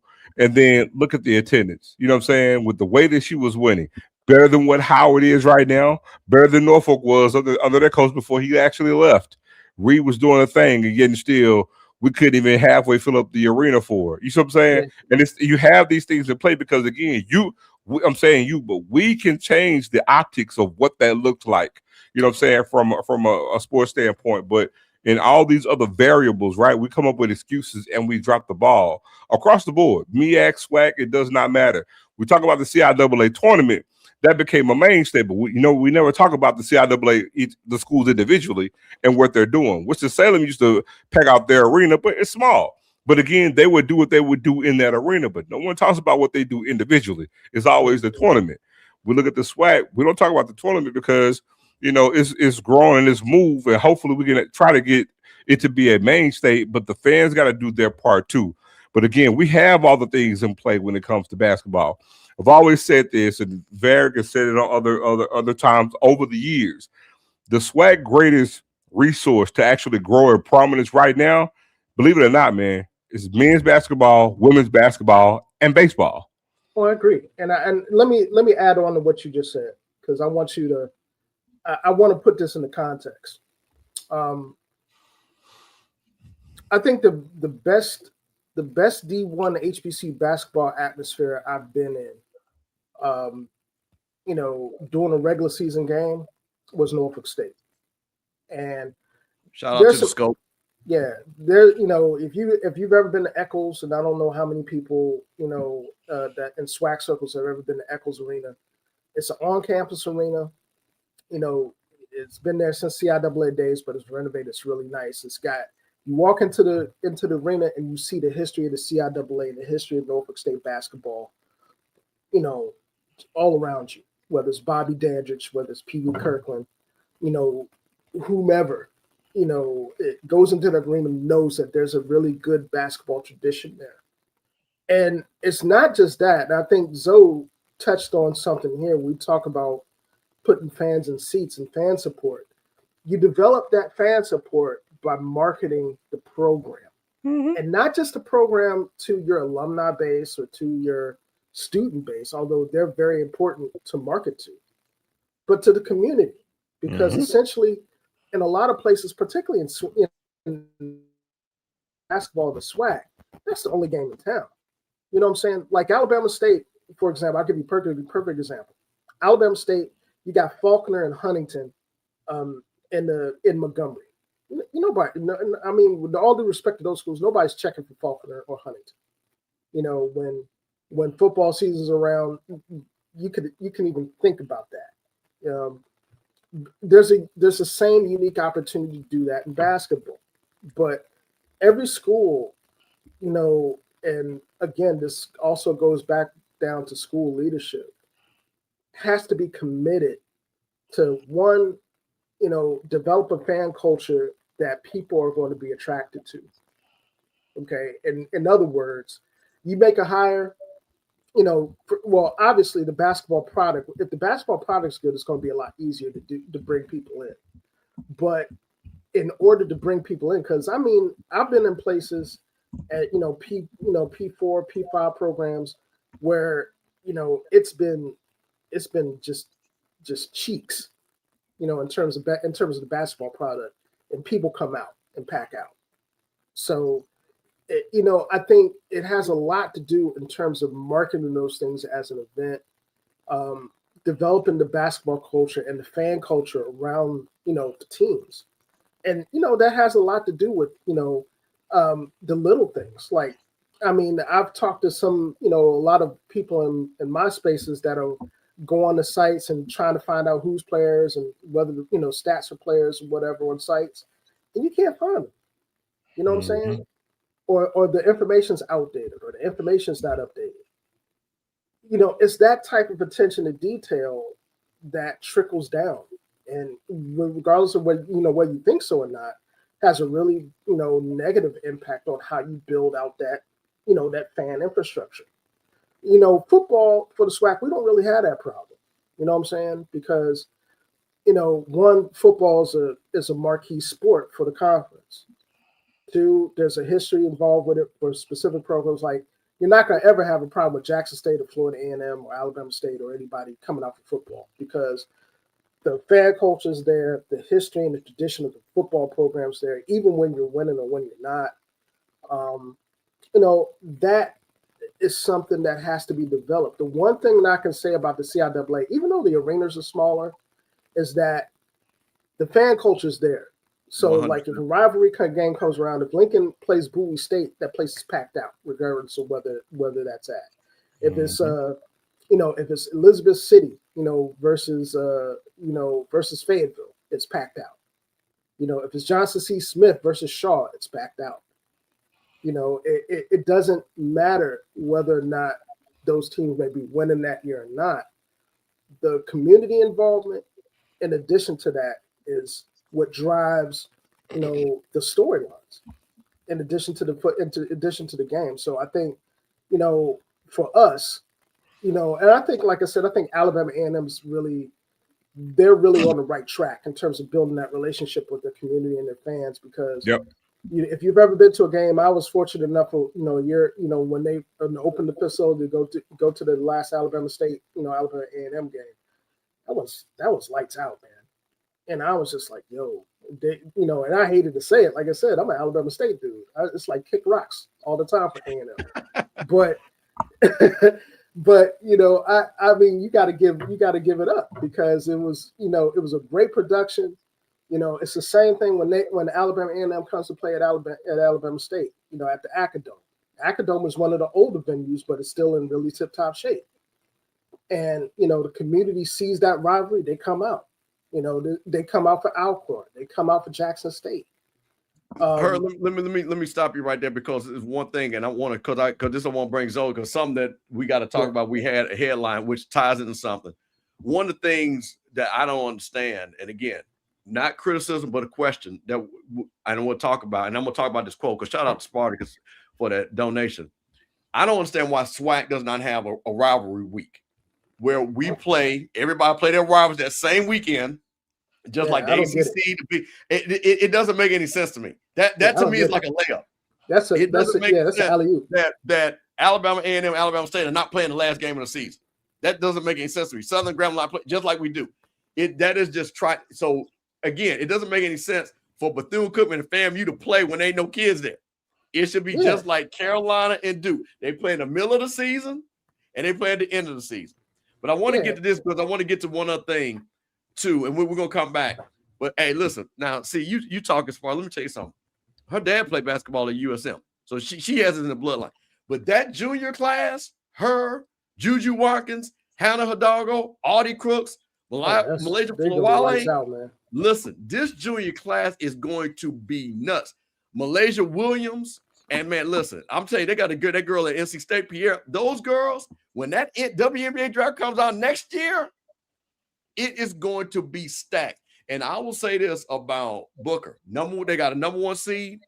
They get to stay in the state of Texas all the way through until they got to go to the Final Four. So I'm telling you, this girl's they will have something to say. Because they're on the dog, man. They're on the opposite side of the bracket. You got South Carolina and UConn on one side. You got UCLA and Texas on the other side on purpose. So I'm just saying. But I want to bring this because, and like I said, shout out to Spartacus. And I want to say, but Zoe, I saw this because this is talking about basketball. I want to bring this up, and Herb, you don't have to speak on this because this is we sipping on Sundays. Shout out on the Off Script channel. Shout out on the Rocky Mill channel. 2 guys from Jackson, a guy Herb from DC, hanging out, Alabama State alum, talking a little bit about basketball. But I saw a little something on social media. I was getting a little bit concerned over there on 1400 Lynch. So I wanted to ask you a question about this. I saw this. And I was like, wait a minute now. Wait a minute now. Hey, yo. Hey. Man, listen. Now listen. Now this is I don't know this guy. Don't know him. Give Dr. Fremont. It's time for JSU basketball to do a complete. And he wasn't talking just men. He was talking men and women. And then guess what? They're going my knees. Paris had to put Paris on blast. Sorry to say it. I'm glad I'm not the only one. Shout out to Paris, friend of the channel. You got folks in here. I said this, Jay said, and they blocked me. Time to move on for more. 4 straight losing season on 500. Never had a winning season any kind. He said, we just don't look good for him, man. Always in. So, Jack State alum. More with what is going on with the Tigers over there? Are they getting a little bit restless? Man, listen. Now, hold on. Let's go first. I'm going to go go. I could take Jack State off of it and put any school name. I mean, I don't care what sport it is. You go 4 years and not have a winning season. You tell me what it'd be. What would it be at FAMU? What would it be at Alabama State? What would it be even school that's been losing? You got 4 years. You got 4 years with losing record. I mean, it kind of speaks to itself. It is what it is. I mean, look. I'm going to be honest, right? I'm biased. It's easy for me to sit there and say, what I would hope and what I would like to see, but just being truthful, man, I mean, when you don't give somebody a leg to stand on to defend, ain't nothing you can do. I mean, there's nothing you can do. I would want more. I want more to win. You know what I'm saying? I want Peanut to win. You know what I'm saying? And you look at, if we go back to Wayne Brent before him, Wayne Brent only had 1 winning season, right? When he was there, Wayne Brent didn't win for the same reasons, right? We focus more on the conference record than we do non-conference record. But right now, you add up all the wins and losses, non-conference wise, it's still a losing record. And so it's like I don't have much to defend as much as I would even want to. So I can take my want to out the equation. I mean, it's nothing you can't defend. Right. There's nothing you can go to bed with. You know what I'm saying? I can sit here and talk about, APR is good in sport. I could talk about how we're recruiting, you know what I'm saying, and even now more so, got some more guys coming in. But that the moment I bring that up, that highlights the failure, because man, you got one of the top scorers in the country, you know what I'm saying, and we signed a good class, you know what I'm saying. We signed 4 good guys coming in here before this season, with one of the players being, you know what I'm saying, his son. And so, like I said, as much as it pays me to say, I can't defend 4 losing seasons. I can't. Nobody can. Go ahead, Herb. Let me just say this. I'm gonna preface this before I, put my little analysis out by saying that a lot of the same concerns that Zoe is experiencing now with Mo Williams, we experienced with Mo Williams at Alabama State. Okay. And this is, and I want to make this clear, because I think, I think Mo is solid dude all the way around. I think, the fact that he's in our space and trying to applying his trade and trying to build programs is what's needed. That being said, there's a reason why, our leadership at Alabama State kind of soured on Mo Williams. We saw a lot of similarities between him and the previous coach that we had. That's Lou Jackson. In terms of how he approached recruiting, in terms of how he approached scheduling. Scheduling in particular is, now I sigh and I say this again with no shade, because I know how hard the job is. At the same time, expectations are expectations.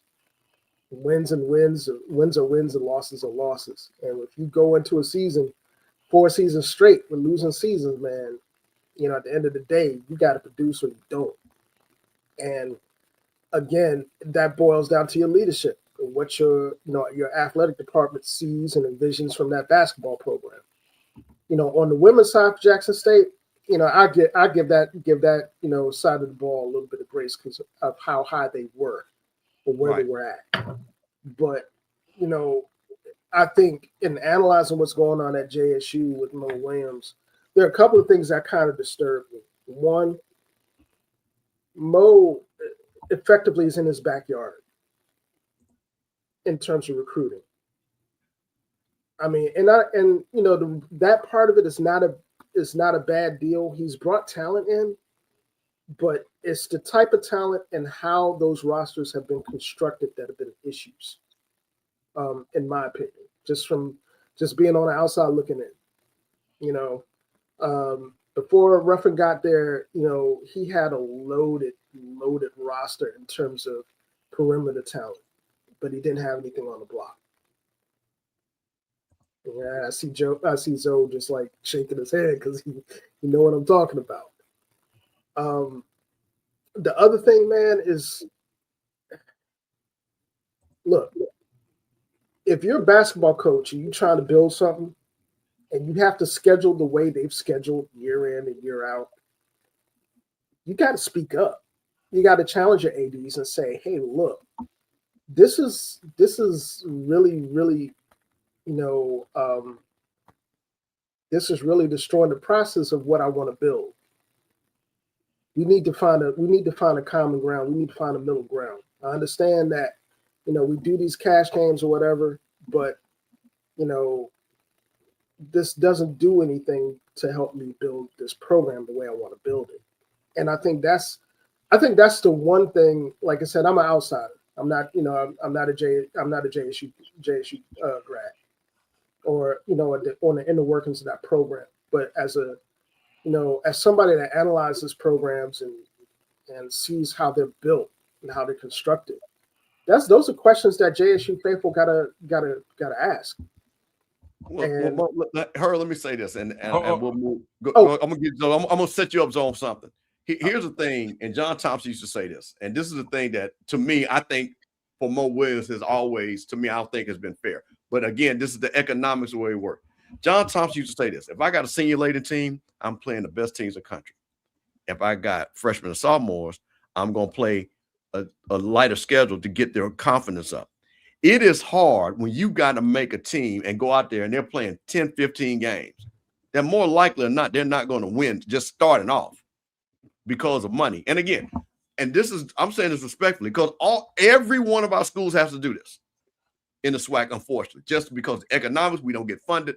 But it is tough to me for him to build continuity and for even confidence when you got to go play 10 games that you know you're going to lose. How can and they're so much better. You can't even get your team in a rhythm because they're fighting from behind.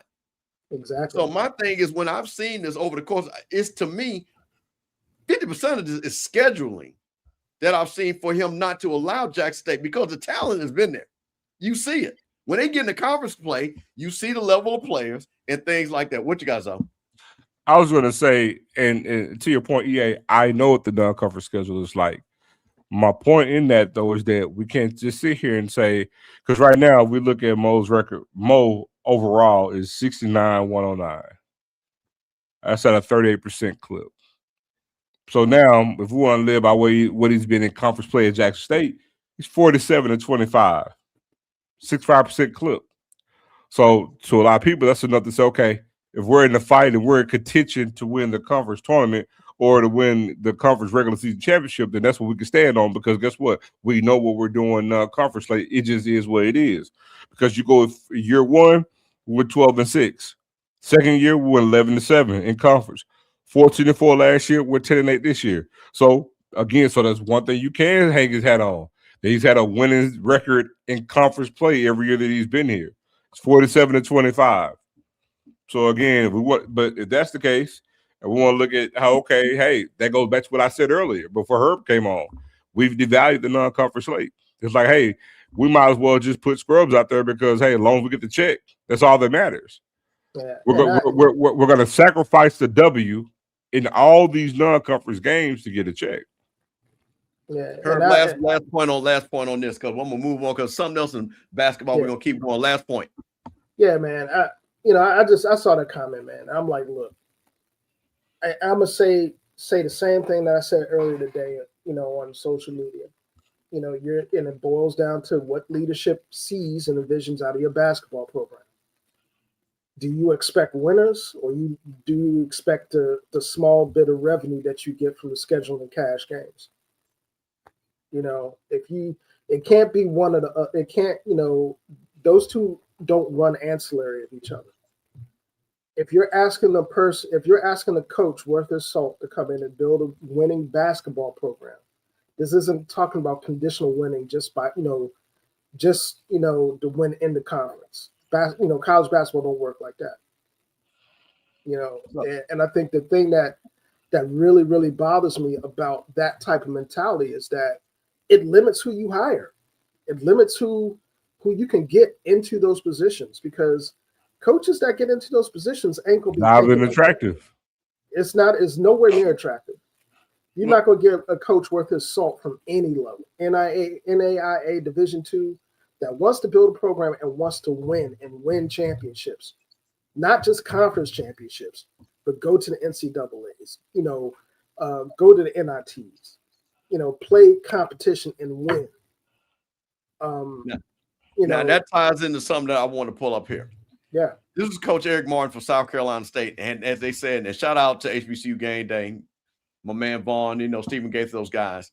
And I saw this, which kind of tied into what we were running into. And again, we heard this from football, from one of the coaches. DT said it out loud and people got upset. But Coach Martin said, and I'll try to make this big if you guys have not seen this, I would love to have guys back, Martin said, but the reality is, go get your money. Go get your money. I'm not one of those coaches that's going to hold a kid back. And he says, I can't get you the money, but I can get you to the money. Come play with me for a year, do well, and you can go. I saw this. And I was like, wow. Man, so what do you think about that? Let me I'm gonna let y'all two go first, because I got some thoughts. I'm gonna say something about this too. That statement is true, but that statement is a cop-out. It's a cop-out, right? Because we want to set it up like that should be the thinking for everybody that's not, I'm gonna just say Power 4. And we notice we don't say Power 4 in basketball. We're all D1. But I guess we'll say the major schools, because we'll be considered a mid-major, right? So it's like we want to have that trainer thinking for all the majors, and that's low hanging fruit. Because here's the thing, I can vividly tell you, watching Lindsey Hunter do his thing at Jack State, go up to UConn, drop 40 points on Danielle Marshall at UConn, and get drafted as the 10th pick of the draft. Right? I could go look at what's my guy in Portland? Dang. You know what I'm saying? Out of Weber State, doing his thing. Pretty much scoring the same way Rufford was scoring, right? And then getting drafted high out of Weber State. What's the NCAA? And I think they won a game or two in the NCAA. They never made. I think they made the Sweet 16. Other men won one game, but Damian Lillard. But the point is that, man, I remember when Calipari went to Memphis, and Memphis is a basketball city. I'm very well versed with all things Memphis, right? Especially when it comes to basketball. But Memphis and it was a basketball school. Listen, Jackson and Memphis are very similar in that regard, right? And lo and behold, but when John Calipari, because before then it was Larry Finch was a local legend there, and did his thing, Coach Penny there. But the thing is that John Calipari came and took it to a whole new level, and they still have to deal with the same things in their particular conference, and that was the real reason why Memphis wanted to move up. It wasn't football, right? So the thing is that when a coach says this, man, what gets more traction, right? You take a school like Jackson State. I'm not going to say a HBCU, but Jackson State or any other mid-major. You take that school, get some players in there, make a run. That gets more traction. Yeah, we know some schools may try to throw some money at it just to get some other players there, but it's like what Prime says. You want to chase some money right now, or you want to get the real money? Because the real money will come when you get to the NBA. The goal is to get to the NBA. Now, granted, yeah, there are going to be some guys that really believe in their hearts of hearts that I won't make the NBA. I want to get the money here. But then if that's really your train of thinking, you ain't really trying to win. You just trying to get money. And you're going to play like it. You see what I'm saying? So the thing is, yeah, that could be a train of thought for some schools. That could be a train of thought for some schools. But that should be the go-to for everybody, because if that's your recruiting pitch, the hell, everybody, like Blue just said, that's going to be everybody pitch. But the thing about it is, I remember Todd Bowles going to Morgan State. You know what I'm saying? Before he came out to out of California, we've had other instances where you have success. And let me just say this too: everybody's not going to get paid. Everybody's not going to get plucked. I can name so many schools. Like I can use Oakland out of Michigan, who got players, all these knockdown shooters, and they can make a run. Everybody's not going to the NBA, man. Everybody's not going to get paid either. Man. And this fantasy that every single player, right, that balls out is going to get an offer to go somewhere else. Well, guess what? They're not just going to kick off other good players. This ain't football. You only got 15 roster spots. If they're not going to be kicking guys off the team that can play just to come get your guy because they can score. Let me hurry before you go. Because I want to set you up with this. Yeah. Here's my thing, and shout out to my boy Blue, my nephew Blue, and I'm pulling this back up. He said the quiet part out loud, but see, sometimes there's a purpose about why he said it should be quiet, because to Zoe's point, you're killing your own mission statement. To me, if you're going to recruit a guy, I'm here to develop you. I'm here to make you greater. Wherever that may take you, be it the NBA or higher level, come to South Carolina. That's what I'm going to say. That's what I'm going to say. And the thing about it is, once again, and this is why I'm setting you up. We were on with Nolan Smith. What did Nolan Smith do? He got great coaches that knew how to recruit and had players that knew how to develop those guys. Man, and he said, hey, listen, these guys ain't looking for $100,000. That's what I was about to, you beat me to it. But I'm setting you up because I'm going to let you go with it. Because this is the thing about, it is way more basketball players. And what I mean by that can make an impact, because hell, you can get one that can drag you to the tournament. You can get two that'll make you to the Sweet 16. So go ahead, Herb. Herb, before you go, I want to address something, because Sparkus Jackson just said something totally wrong. Last day he said there will never be another Lindsey Hunter from the SWAC. You're wrong. Let me tell you why. Steve, you're from Jackson, just like I'm from Jackson. Was Lindsey Hunter highly recruited? Listen, not even close. Hold on. Lindsey Hunter was on the team and barely played when he was at Murrah. Lindsey Hunter was actually at Alcorn State for a year, lowly recruited. Then actually came back and went to Jackson State. So you say there will never be another Lindsey Hunter in the SWAC. I can tell you there's one right now at Jackson State. Deshaun Ruffin. Lindsey Hunter wasn't the McDonald's All-American. So and we can have plenty of those. See, again, I can educate you when it comes to all the basketball players out of the city of Jackson that fit and out of the state of Mississippi that fed the SWAC. Harry Machine Gun Killer. I can Randy Bolden in Texas. So I can name a bunch of them from Jackson and from Mississippi. So you say there won't be another Lindsey Hunter? You probably say we won't have another 10th round pick. Maybe not. But Deshaun Ruffin, bro, loaded at Callaway High School. McDonald's All-American. Second all-time leading scorer in that high school's history. Played at Ole Miss for 1 year, just like Lindsey Hunter. Transferred back home. And guess what? Gonna graduate from Jack State. He's gonna be at Jack State next year.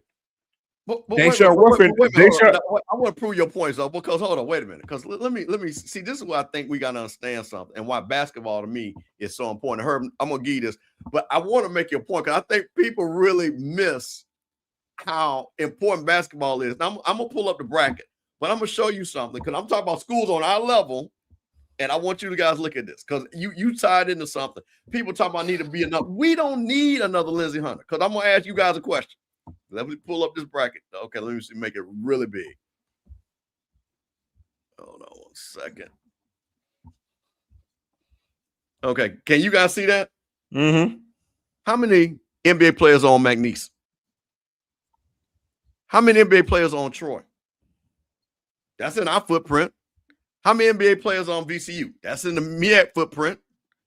How many of them at Penn, where you understand that's Howard? How many NBA players at Idaho? How many NBA players are UMBC? Let me go to the other side. How many NBA players? Wait, let's go on down. Let's go. How many NBA players are at St. Louis? That's a bigger school, though. Akron, Hofstra, Miami, Ohio, Wright State, Santa Clara, Leon. So listen. Tell me. So we don't need NBA players. Let me just say, if we get guys, like, listen, and remember, in the 5-12 game, there has been a 12th seed that has went to the Sweet 16 every year the last 7 years. Do y'all understand how much money that is? Man, listen. If we look at those 12 seeds, now one of those guys, they had an NBA player on that team. Man, listen. I'm gonna give you an example. I'm glad you did that, Steve, because I just watched my Lakers Saturday, right? Yesterday, right? Saturday night. I'm sorry. Beat the Nuggets, and Kobe of the Ozarks was killing, about to get a max contract, right? Look, about to get a max contract, 240 mil, I think is what he finna get. Man, bro, can y'all tell me what college he went to? Was he drafted? Was he even a legitimate draft prospect? No. Man. So y'all got to see, the thing is, it's just like football. You want to sit there and fall in love. Well, we don't get the 5. You don't have to get the 5 stars. Man, we have this fallacy, Herb, that if they not the top 12 players, then you can't win. You got to start. That's cap. Because guess what? Just like the NFL, the majority of the players in the NFL are 3 stars. And last time I checked, every team in the SWAC got a whole bunch of them. Right? Man, you go hit a basketball. You go hit a basketball, right? I want the talent. Let me say this, Steve. Let me say this, Steve. The talent in the SWAC is not bad at all right now. We have other issues, but the thing is, to act like we don't have any other talent, it's crazy. Yeah, it's crazy. Let me just say this, man, and I want to address something that EA said in the chat about Nolan Smith, and there are a couple of things there before I go and make this point. One, Nolan Smith has a connection to Tennessee State that we covered last week in the interview. Okay, that's the first thing. He loves coaching at an HBCU. That's the first thing. You know who Nolan Smith is. That dude literally, he's on Coach K's staff for a minute. He could have went anywhere. All right, that's the first thing. Second thing, that dude brought in two of the biggest, two of the better recruiters in all of mid-major basketball, in my opinion, and DeMar Johnson and Dante Hill. And it showed. Okay, that's the second thing. So, and it looks, and by all looks of it, Tennessee State's admin are like, hey, look, you got it, bro. You can build it. That's important. He said it himself during the interview, right? We had a question about NIL and how he was going to operate in NIL. And he's like, look, man, you think a kid from Eleanor Roosevelt wouldn't take $8,000 to come play for me at Tennessee State for NIL? You don't have to have the big chunk of change for NIL. There's so much talent in college basketball in general at every level. And that's what I think people are missing.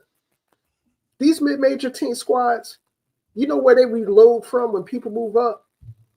D2, NAIA, JUCO. They just have people on their staffs that know how to recognize talent and they know how to build programs. Point blank. You think a program like a Drake or Missouri State, or Wichita State can rebuild and rebuild and rebuild like they do every year just by, going out and battling for 5 stars? No. They build by recruiting and determining talent that goes unnoticed. Herb, guess what? Hey, hold on real quick. Hey, Blue, do me a favor since you in the chat. Go look at the bracket and put in the chat the schools that are FCS in football but made the tournament because they're D1, and give me those names, because I want you to see again. We ain't talking about no big money school when we talk about magnet stuff. But I just want, so Blue, if you can do that, just look at it because it's only about 6 of them max. Yeah, but just list those FCS schools.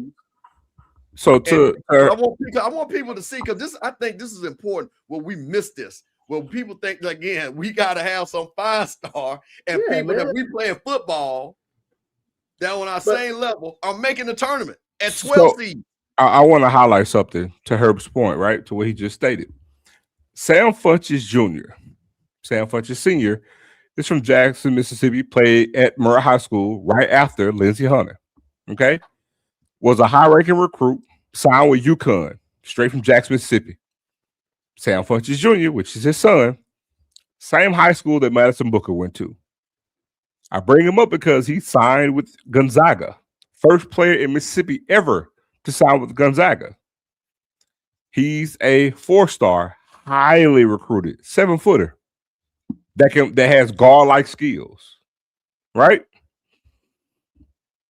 Michigan's after him, UConn's after him.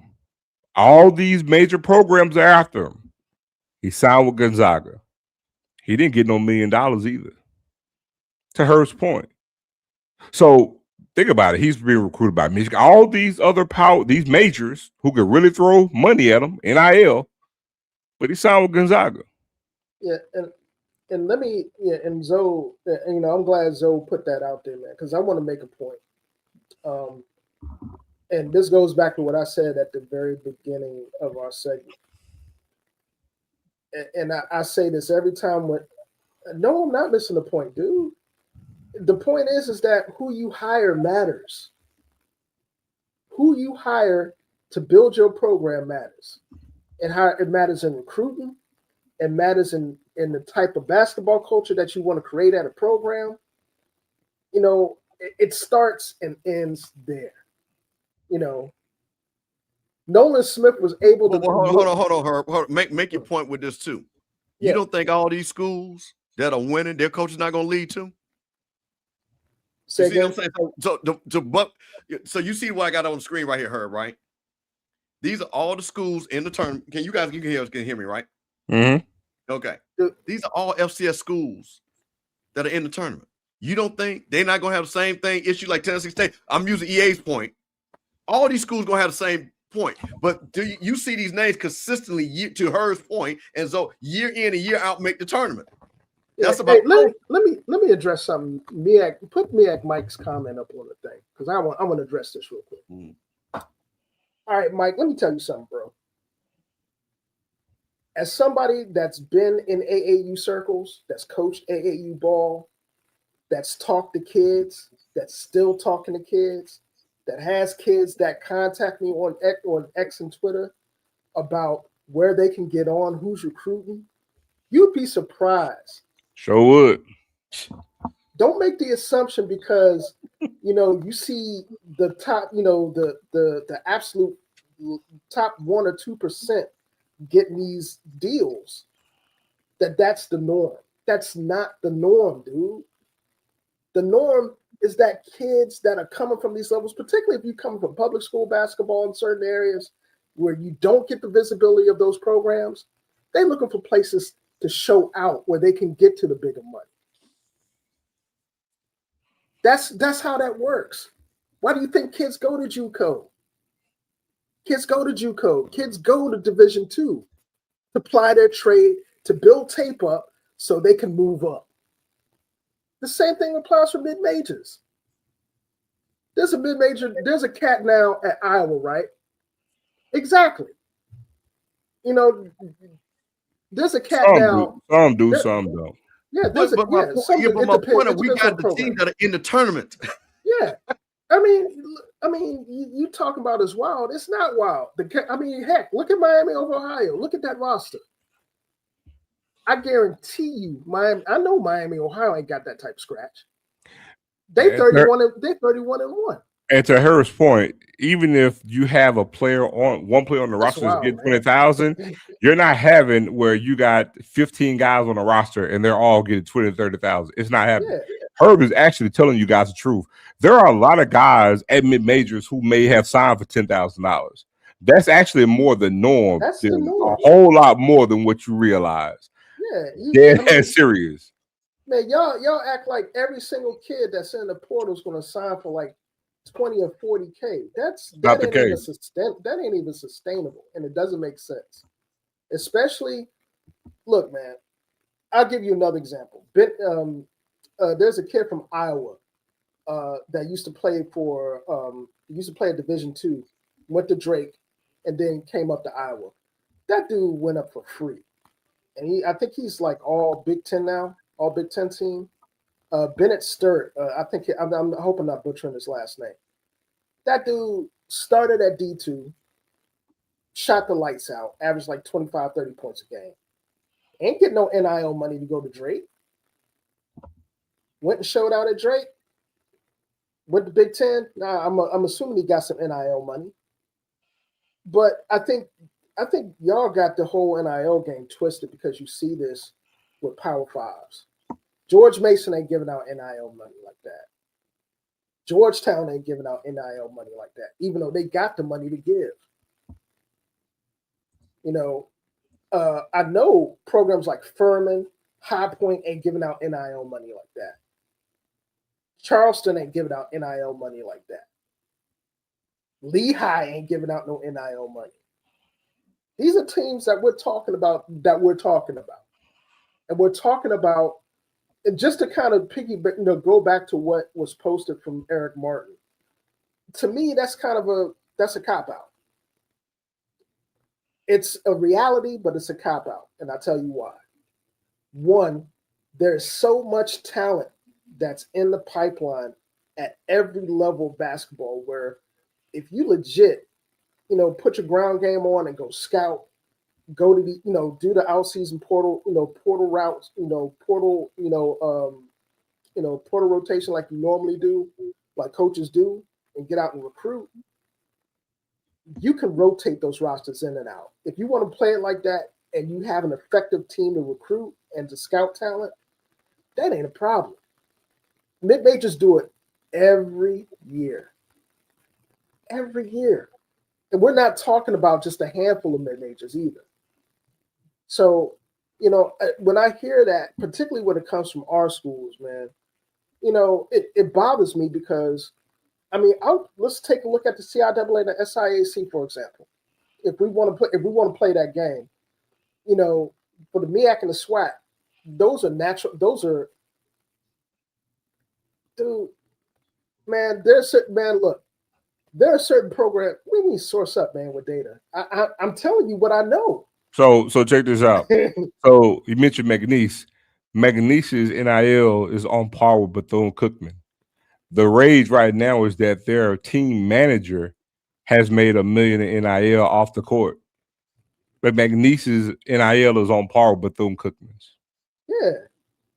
I mean, Mike, you're killing me, man. You talking about source up with some data, dude. I've doubt you coached, even been in AAU circles or coached the AAU game or talked to kids, much less, talking about source up. I'm not gonna go there with you because you gotta coach at Morgan right now that got a coach of the year that didn't deserve it, point blank. But I'm gonna leave that alone. But the bottom line is that quite literally, man, there's so much talent that is in the system now between NAIA, between Division II, Division III, that if you're able to recruit effectively, and by what I mean by recruit, develop relationships with certain pipelines, certain JUCOs, like for example, back in the day, HPC used to be JUCO Central, particularly for the SWAC, because it was really hard getting into the portal and getting higher end recruits that we were already in competition with, with the Alabamas or the SEC programs, or even some of the higher Power Fours.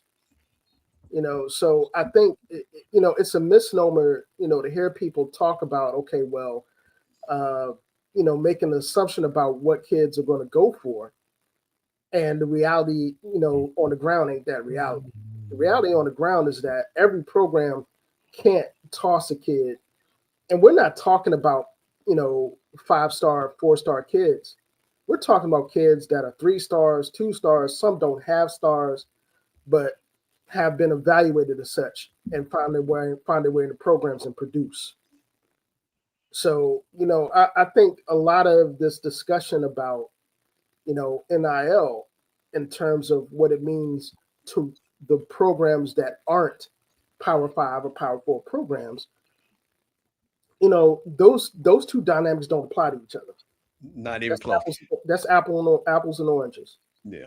So listen, guys, we're gonna roll this thing. So we got 2 more things that we're gonna shut it down because you're a Laker fan, right? Quasi.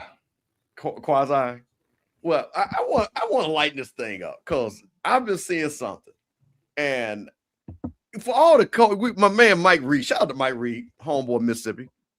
Mike Reed did a rant, and Herb, you a basketball guy, and folks was upset about Bam Adebayo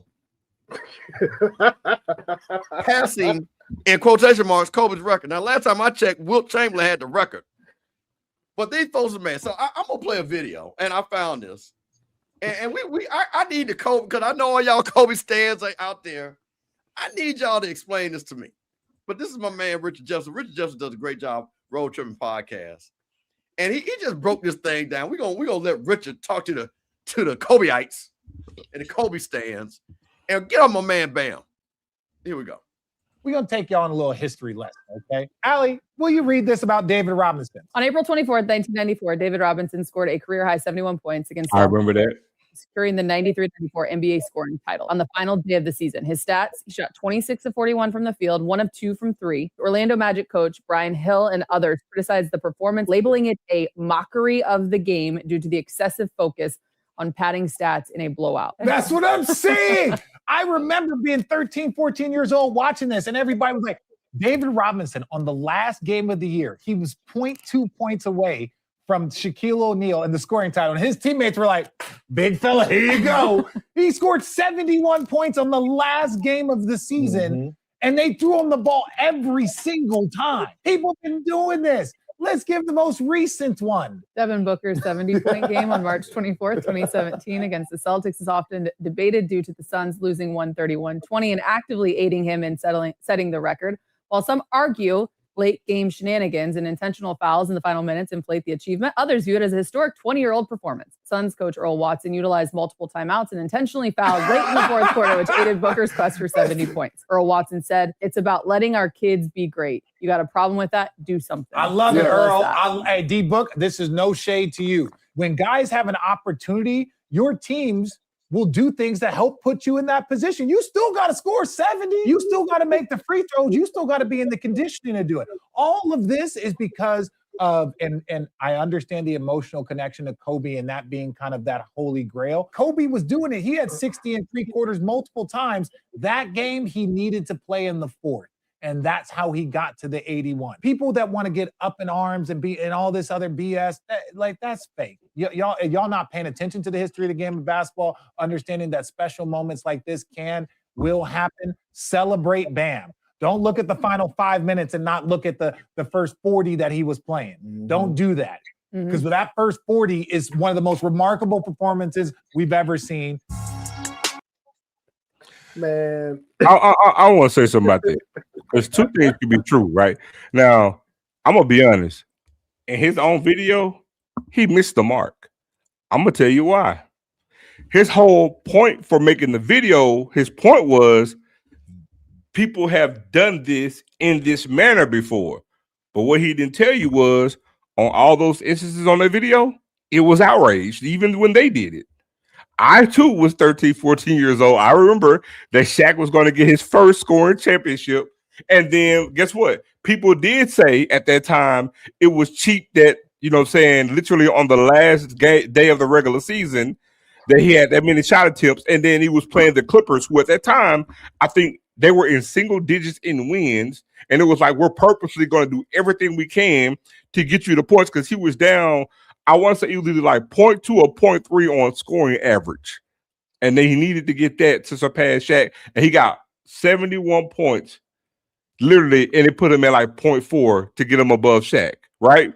And people complained about that. So his point was they did it before. Devin Booker. When Devin Booker did it, it was the same thing. People bitched and complained about it. So my thing is, yeah, you can say that people did it and give the example, but we got to give context. People were bitching about it even when they did it then. Now, I'm going to say this. I'm a diehard Laker fan, diehard Kobe fan. Here's the thing. I don't have an issue with Bam getting the 83 points. I say, man, the points are the points. Because guess what? Even if you're playing the sorriest team known to man, you still did it. But I just want to give context to when the thing I understand. Because when we use Kobe in the example, the thing is that when Kobe got the 81, there wasn't a thing about, oh, the teammates getting fouls and trying to get you to get all these points.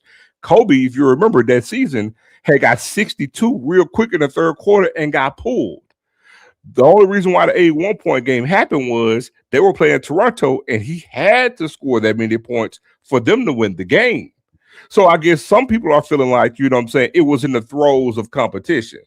This one wasn't. Now, even though I say that, I just say I understand it because before anybody says, oh, this, I already said I take no exception with him getting the 83 points because, again, they're professionals. Watch it no matter how bad they are. Their job is to try to stop them. So, again, in 83 points, because I will say I never in my life thought I would ever see somebody score 80 points again, and I lived to see it.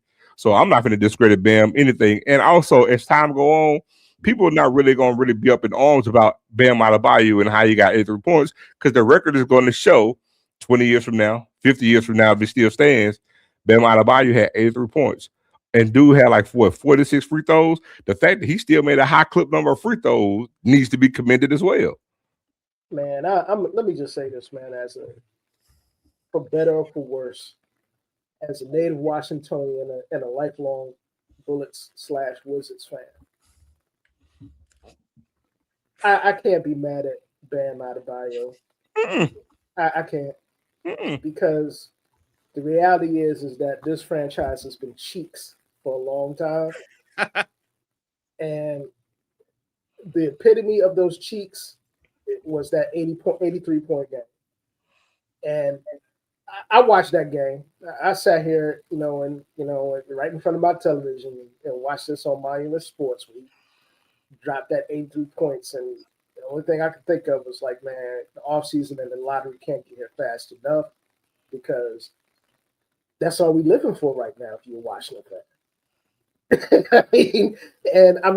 I get it. I understand why folks exactly. It's the opposite, it's the opposing team's fault. Stop it. And that's why I think this is so problematic for people.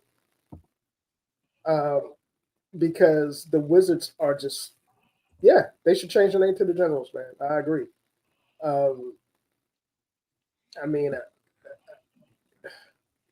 There's something, watching that performance, man, opens up a whole nother can of worms. We talk about tanking and we talk about, throwing away a season for future, draft considerations and lottery and all the other things, man. It's one of those things that makes pro ball for a lot of people unwatchable. You know what I'm saying? Because it's like you watch a game like this and you see Bam, have an outstanding first half when resistance was at its highest, right? And you're like, damn, he putting in work, man. He got these folks in the blender. Second half quit, and you could just see the team is like, man, I ain't trying to do this shit. That's what they think about. It's like, my thing is this. My thing is this. We'll button up with this. Man, listen. This has happened before. It's gonna happen again. And my only thing with the Kobe fan, it was like he did not break Kobe's record. Kobe did not have the record. It was not a record. But I'm gonna tell you. But I'm gonna tell you what that is though. Kobe does not have the record. But the way people look at it is a lot of people view it as Kobe has the record because there is no footage of Will doing well, it. Then what they saw, it's recency bias. It is because there's no footage. It's only hearsay. It's almost like myth-like. Even if people would have saw some grainy film of Wilt doing layups, probably still would have. The Kobe people would still be acting the way they acted. I'm with you on that. And say, you saw Bam do 83. Yep. And so you saw Bam in do HD. Yeah, in HD. Exactly. With his girlfriend there. Shout out to Asia Wilson. You know what I'm saying? Yeah. I just thought that was funny. So listen, man, but guess what, Zoe? Before we close out. Man. Diabolical. You know what? Shout out to Perry White. 40 under 40 Southern. He said, shout out Perry. Shout out to Perry. Shout out to Perry, man. But guess what, Zoe? Guess what I found on the internet? Their football coach has made a showing, Zoe. With a Southern shirt on. For their free practice with the Southern shirt on. Hold on. Hey, listen. Southern folks, this is hey man, let's go text all these Southern folks. I know y'all ain't seen this. Go text them. Because guess what? We bringing it live to you right here. That's their coach. Zoe. And let's hear what he had to say. First day of spring practice. Marshall Falk. Guess what? With the SU Columbia blue on. That's what you got there, coach. We got a lot of competition going on. I expressed to the guys that said, listen, if you are coming in here because of your huddle film and you think you deserve to start, then you're in the wrong place. You can leave right now. It's going to be all about competition. And regardless if the player is a freshman or senior, the better players are going to play for us, and not just better on the field, in the classroom as well, and in the community. So, first time we heard from Coach out there on the field, had the Columbia blue out. Shout out to one of the blues, the mini blues that Southern wears. Columbia blue looks like he had on. What do you think? Will this satisfy, as you call them, the beige bees down there, down I-55 South, going I-10 West? Will they finally leave this man alone because he finally has some Southern gear on? I mean, look, spring ball is in now, so there's nothing that can be said. I mean, but there's some repairing that he needs to do, because I can tell you right now, he gonna have to put a good product on the field. There's operative word. There's operative word. Good product. Yeah, I'm not gonna sit there and say that all is well right now, because it ain't. Man, but on the track, because again, he's in SU gear. That's all we're saying, man. Act like you want to be there. And so that's it. And I'm not going to speak for Southernites. I'm not going to act like I'm I'm you know, I was once a native of Ridge Stick, so I got a lot of friends and family there. But I'll just say this: he's on the path right now, and basically being that he's going to be on campus because they started spring ball today. I'm almost certain that he'll be in SU gear every day coaching his Jaguars up, and that's all that you can ask for right now. I mean, I'll be honest with you, man. I don't think anybody should, make an assessment, good or bad, until they actually see the product. There you go. I just, it kind of kills me sometimes when we get to the off season and we get to spring ball and we talk about what we anticipate seeing, without seeing, who's developed, what the scheme looks like, especially in terms of new coaches, what the scheme looks like. We have a tendency to fixate on, some names that come in, places they've been at, in an attempt to build a picture of what that product's going to look like. And the reality is we just don't. You know what I'm saying? And me personally, man, I mean, I feel the same way about, Alabama State.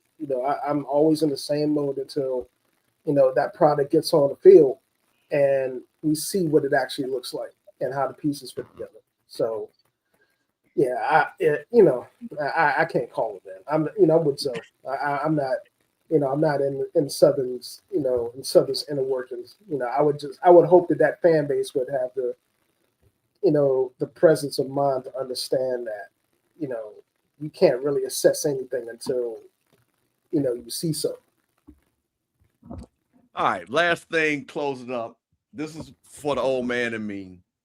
My segment, what the hell was they thinking? And I saw this, and we talk about NIL, and I saw this foolishness. And this. So let me say something real quick. I'm a person, I've never smoked weed, never done any drug in my life. That's just one of those things. Not saying anything wrong with it. If you're a weed smoker or whatever, I'm not condoning. You talking about the kid from Alabama? Yes, yes. Alabama gets $183,000 in rev share. And this was what I saw. Oh my God. Alabama basketball guard. Let me make sure everybody can see this. This was insane to me. Alabama basketball guard arrested, and fool was arrested with first-degree possession of marijuana and failure to fix a tax stamp, which I got to really look up with that. They arrested him Monday morning and recovered more than a pound of marijuana, paraphernalia, and cash. Holloway is 21 years old, a junior in Alabama, and had a bond set for $5,000, which he only probably had to pay $15,000, so he probably had to pay $600. So now he will be charged with a first-degree possession of marijuana, not for personal use. So that man said he was going to sell it, probably had the bags in the scale. Don't ask me how I know that, which is a Class C felony. And according to Alabama code, a Class C charge carries a sentence of no more than 10 years or less than 1 year and 1 day. But incarceration is a mandatory. Please explain to me. You getting NIL money. You at the University of Alabama. In the great words of Stephen A. Smith, stay off the weed. You forgot one thing when you finished your last word. You forgot one thing. What's that? Roll Tide. Roll Tide. Please, man. Does it make you stupid? Does it make you stupid? Man, bro, you making $180,000. Man, 180, bro. You know what? I'm gonna say this. He wasn't being greedy. He was just dumb. His. So let me tell you something. I'm learning. My lady told me something. I gotta apply this. Men, they don't. I gotta take it back. He a junior, so we give men grace because men frontal lobe don't get fully developed until they almost 25. Women's frontal lobe get developed way faster than men. So his frontal lobe ain't fully developed. That was the issue. So he was being dumb. It ain't greedy. He was being dumb, dog. Man, it was dumb because guess what? So many times you've been in college, Herb. Man, we all been there. How many dudes you sit there, even as a parent, is boys are different. He's like, man, I could just slap the shit out of you right now because it's like, man, what were you thinking? I don't know. I wasn't thinking. I was just doing it, literally. Man, I'll just say this, just to build on Zoe's point and to add something else, man. Yeah, you know, we've all had those encounters with the cat that's sitting on the yard on the fence, you know, that might have it out in public. You know, and you, I mean, at that point, you got to make a decision on whether to separate yourself from that crowd or not. But I want to go one step further, is that you see stuff happen in programs like this because the culture allows it. And I want to reiterate that because, you know, we tend to see things like this happen in places in basketball where, you know, you might see this happen one day and that cat on the bench, and, you know, next thing you know, he's right back in the starting lineup because you need to win. And winning supersedes everything else, depending on where you're at and what program you're part of. So, you know, I mean, like I could draw a correlation, man. I remember when Allen Iverson, you know, got recruited at Georgetown, and, you know, folks were up in arms because of, you know, Allen Iverson's history with the felony and the assault and the bowling stuff, and, you know, whether or not John Thompson was, you know, in his right mind taking this kid. And the first thing that, you know, people said in the area is like, man, he's going to the right spot because ain't no shit like that happen in Coach Thompson's program at all. Period. And like I say, Herb, you might have been, well, you're gonna say Alonzo and not the same age. Yeah. Let's not talk about how John Thompson called him one of the biggest drug dealers in DC. Yeah, Rayford Evans, man. I mean, one of the biggest drug dealers in the United States. And told him not to come around my kids. Not to come around my kids. And Rayford Evans is on record of saying, I know I ain't no good. I know I ain't up to no good. Yeah, you know, and this was crack during the crack era. Yeah, and Big John still don't play that. Yeah, and I think you know, that being said, it says a lot about, you know, and this is funny because it kind of ties into our conversation about NIL and college basketball because, you know, NIL has done a lot to undermine, in a lot of ways, the way coaches build that type of culture. Because there are certain places you could go to where, you know, if you did some shit like that, it's a wrap. You out of the program, period. You ain't playing, you off scholarship, whatever. You know, I mean, nowadays, especially if there's a budget and there's a, you know, particularly in Power 5 conferences where the emphasis on winning championships in particular is paramount. You know, it in a lot of ways it undercuts the ways coaches, you know, create that type of culture, that type of accountability for players. You know, the only way to really appeal is either to pay, you know, particularly at the very top echelons of the game, you know, pay for play, or the appeal of, you know, okay, I really put in some solid work between, you know, 1 or 2 years, and I can, you know, apply my trade, get to the draft or get to the G League or go overseas or whatever. And, you know, I think in having this discussion tonight about NIL and the impact on college basketball, you know, at our levels, you know, I mean, even with the challenges that we face as HBCU programs at the D1 level, we very rarely see stuff like this happen in our program. You know, whether or not NIL is a factor in that, if that was present, we don't know.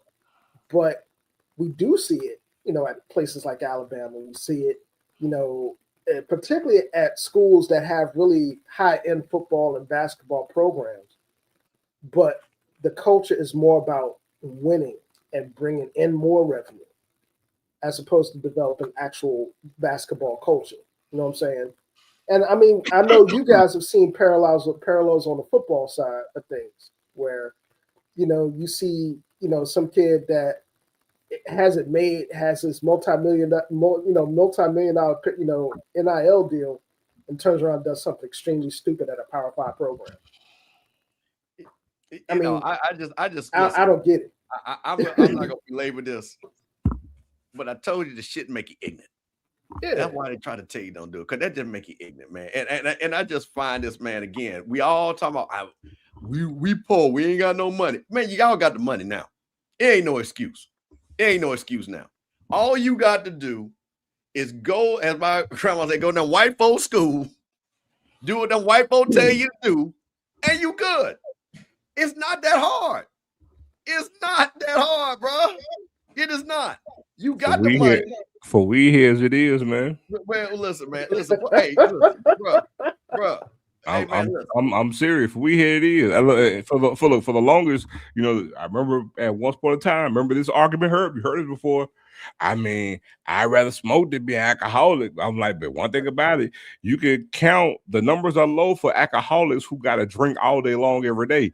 The average person who smoke weed smoke all during the day. They come to work smelling like weed. When them weed here, they get they wake and bake. They got to. You have more fiends that smoke weed than alcoholics. It's just a fact. That's crazy. It's a fact. Wake and bake, go to work smelling like weed. Soon as I get off on my break, let me go smoke. We talking about the average person, because the average alcoholic, when it's bad, yeah, they're drinking like that. But we're talking about everyday folk now. This is what they do: get up in the morning, wake and bake. I go to work.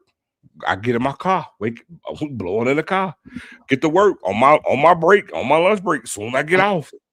I mean, I gotta smell like a skunk everywhere I go. Crazy. That's crazy, man. I'm riding around them giddy. Bro.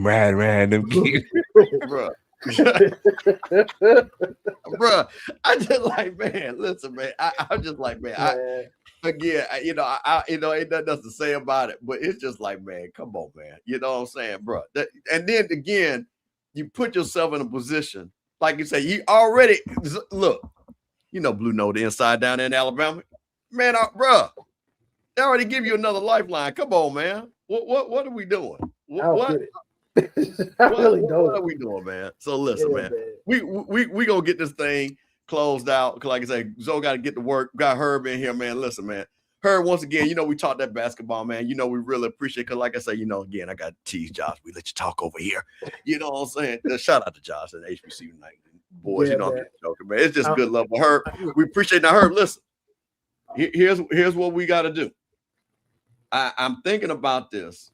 We might maybe on Saturday, if I boy, because Herb, I think you saying we're gonna go at least what 2 for 2 in first four. I think there's a good chance we do. Honestly. Okay. Well, listen, man. Me and Herb might pop on, do a little watch party, a little pregame, something. You know what I'm saying? Have to see what his schedule look like. Because we do that, we gonna have to talk about it and stuff like that. But I got to show you guys, because guess what? We are on the Off Script Network. We are on the HBC, Rocky Miller HBC Coaches Corner channel. And guess what, y'all? We got an interview tomorrow. I gotta let y'all know who we gonna talk to, because you know who we got tomorrow. Just want to tell you, that's who we got. Coach Van Malone, Hampton Pirates, gonna come down there, University of Texas alum. Guy that actually wanted to try to be HBCU coach before this job. I got to ask him a question because I know where he tried to go beforehand. So we got him tomorrow at 9 p.m. HBCU Coaches Corner live Eastern. Me, Coach Cole, Rocky will be talking to Coach Van Malone, seeing where he's going to take those Pirates. Can he get them back right? And then, correct me wrong, they're also in the CIAA. Is that not correct? The Hampton, the CAA. CAA. I'm sorry. Yeah, CAA. Yeah, they have. They do have a CIAA legacy though. That's where they started. CAA. I always throw that eye in. CAA. Them and A&T. So we're gonna see. Can he get? Shout out to A&T Roy. Can he beat the Blacks also? What is his goal for his team? So we got them tomorrow. Yep, he did play at Texas. I saw Van Malone. He's around my age. So we got him tomorrow. Herb, once again, shout out. Tell everybody about your Twitter feed, how they can follow. Because I know you're gonna be tweeting a lot this weekend because we got all the HBCU teams playing. Tell them where you at, Herb. Yeah. Real quick. I know you see the HHL Seward 3 Twitter feed at the bottom here on the label. That was the case until the Dark Lord Elon zapped my account, so I got a new one. So I could be reached at HBCUHW. That's at HBCUHW. That's HBCU Hoops Weekly, the acronym. Drop it in the chat, Herb. Yes, sir. So, drop it in the chat. So, hit me there. I'll be keeping updates, for games that's been going on. Big shout out to, Virginia Union, Winston-Salem State, Fayetteville State, man. They did some awesome. They had awesome runs in the D2 tournament. I just saw that Winston-Salem State game tonight, man, and that was a heartbreak. They lost on a last-minute 3-point play. I think somebody put that in the chat. Appreciate you updating us up in the chat on that. Shout out to Winston-Salem State. Yeah, man, they were legit. So we got one more. Still got one more HBCU that is in the Elite Eight at the NAIA level, and that's Langston men's basketball. Those guys doing typical Langston things, going into March. And this squad might have a chance to take it home to Red Banner, man, win the national championship at the NAIA level. So, wow. Okay. Follow those guys, man. They're legit. Well, there you go. My brother Herb letting y'all know, getting the best basketball content. Shout out to Lil for Hoops right there at FAMU Rally. And Zoe, we about to come to you now. What you got there, Zoe? I was gonna say one last thing. We got to remember Alcorn women in the WNIT against South Alabama. And Alabama A&M.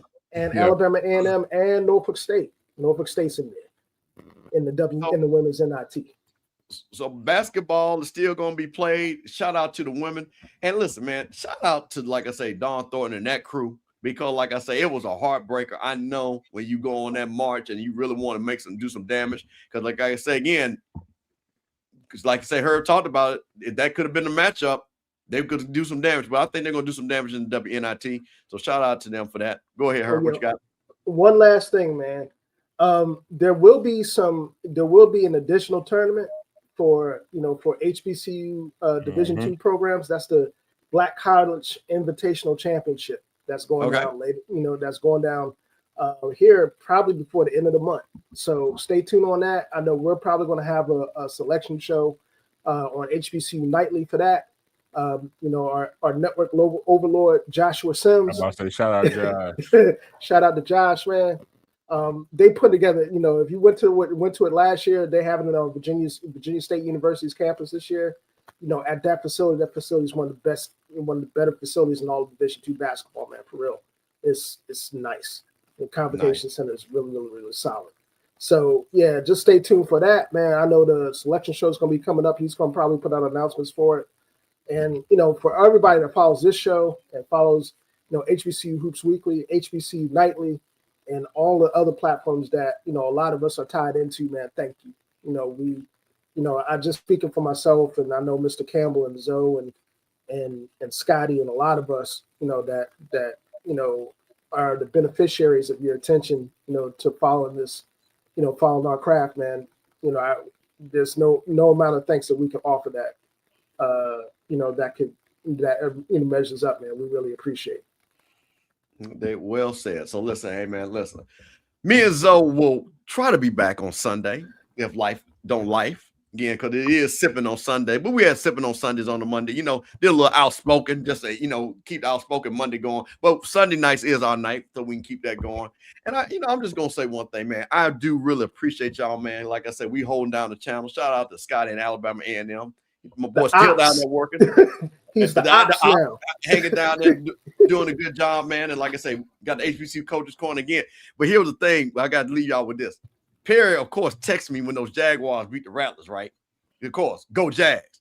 So I told Perry, I said, hey, man, we got to do outspoken on Monday night if the Jags do the double-double. Well, of course, the Jags let me down. They didn't do the double-double. So that's why we didn't have outspoken. But we will be getting Perry on in the next couple of weeks.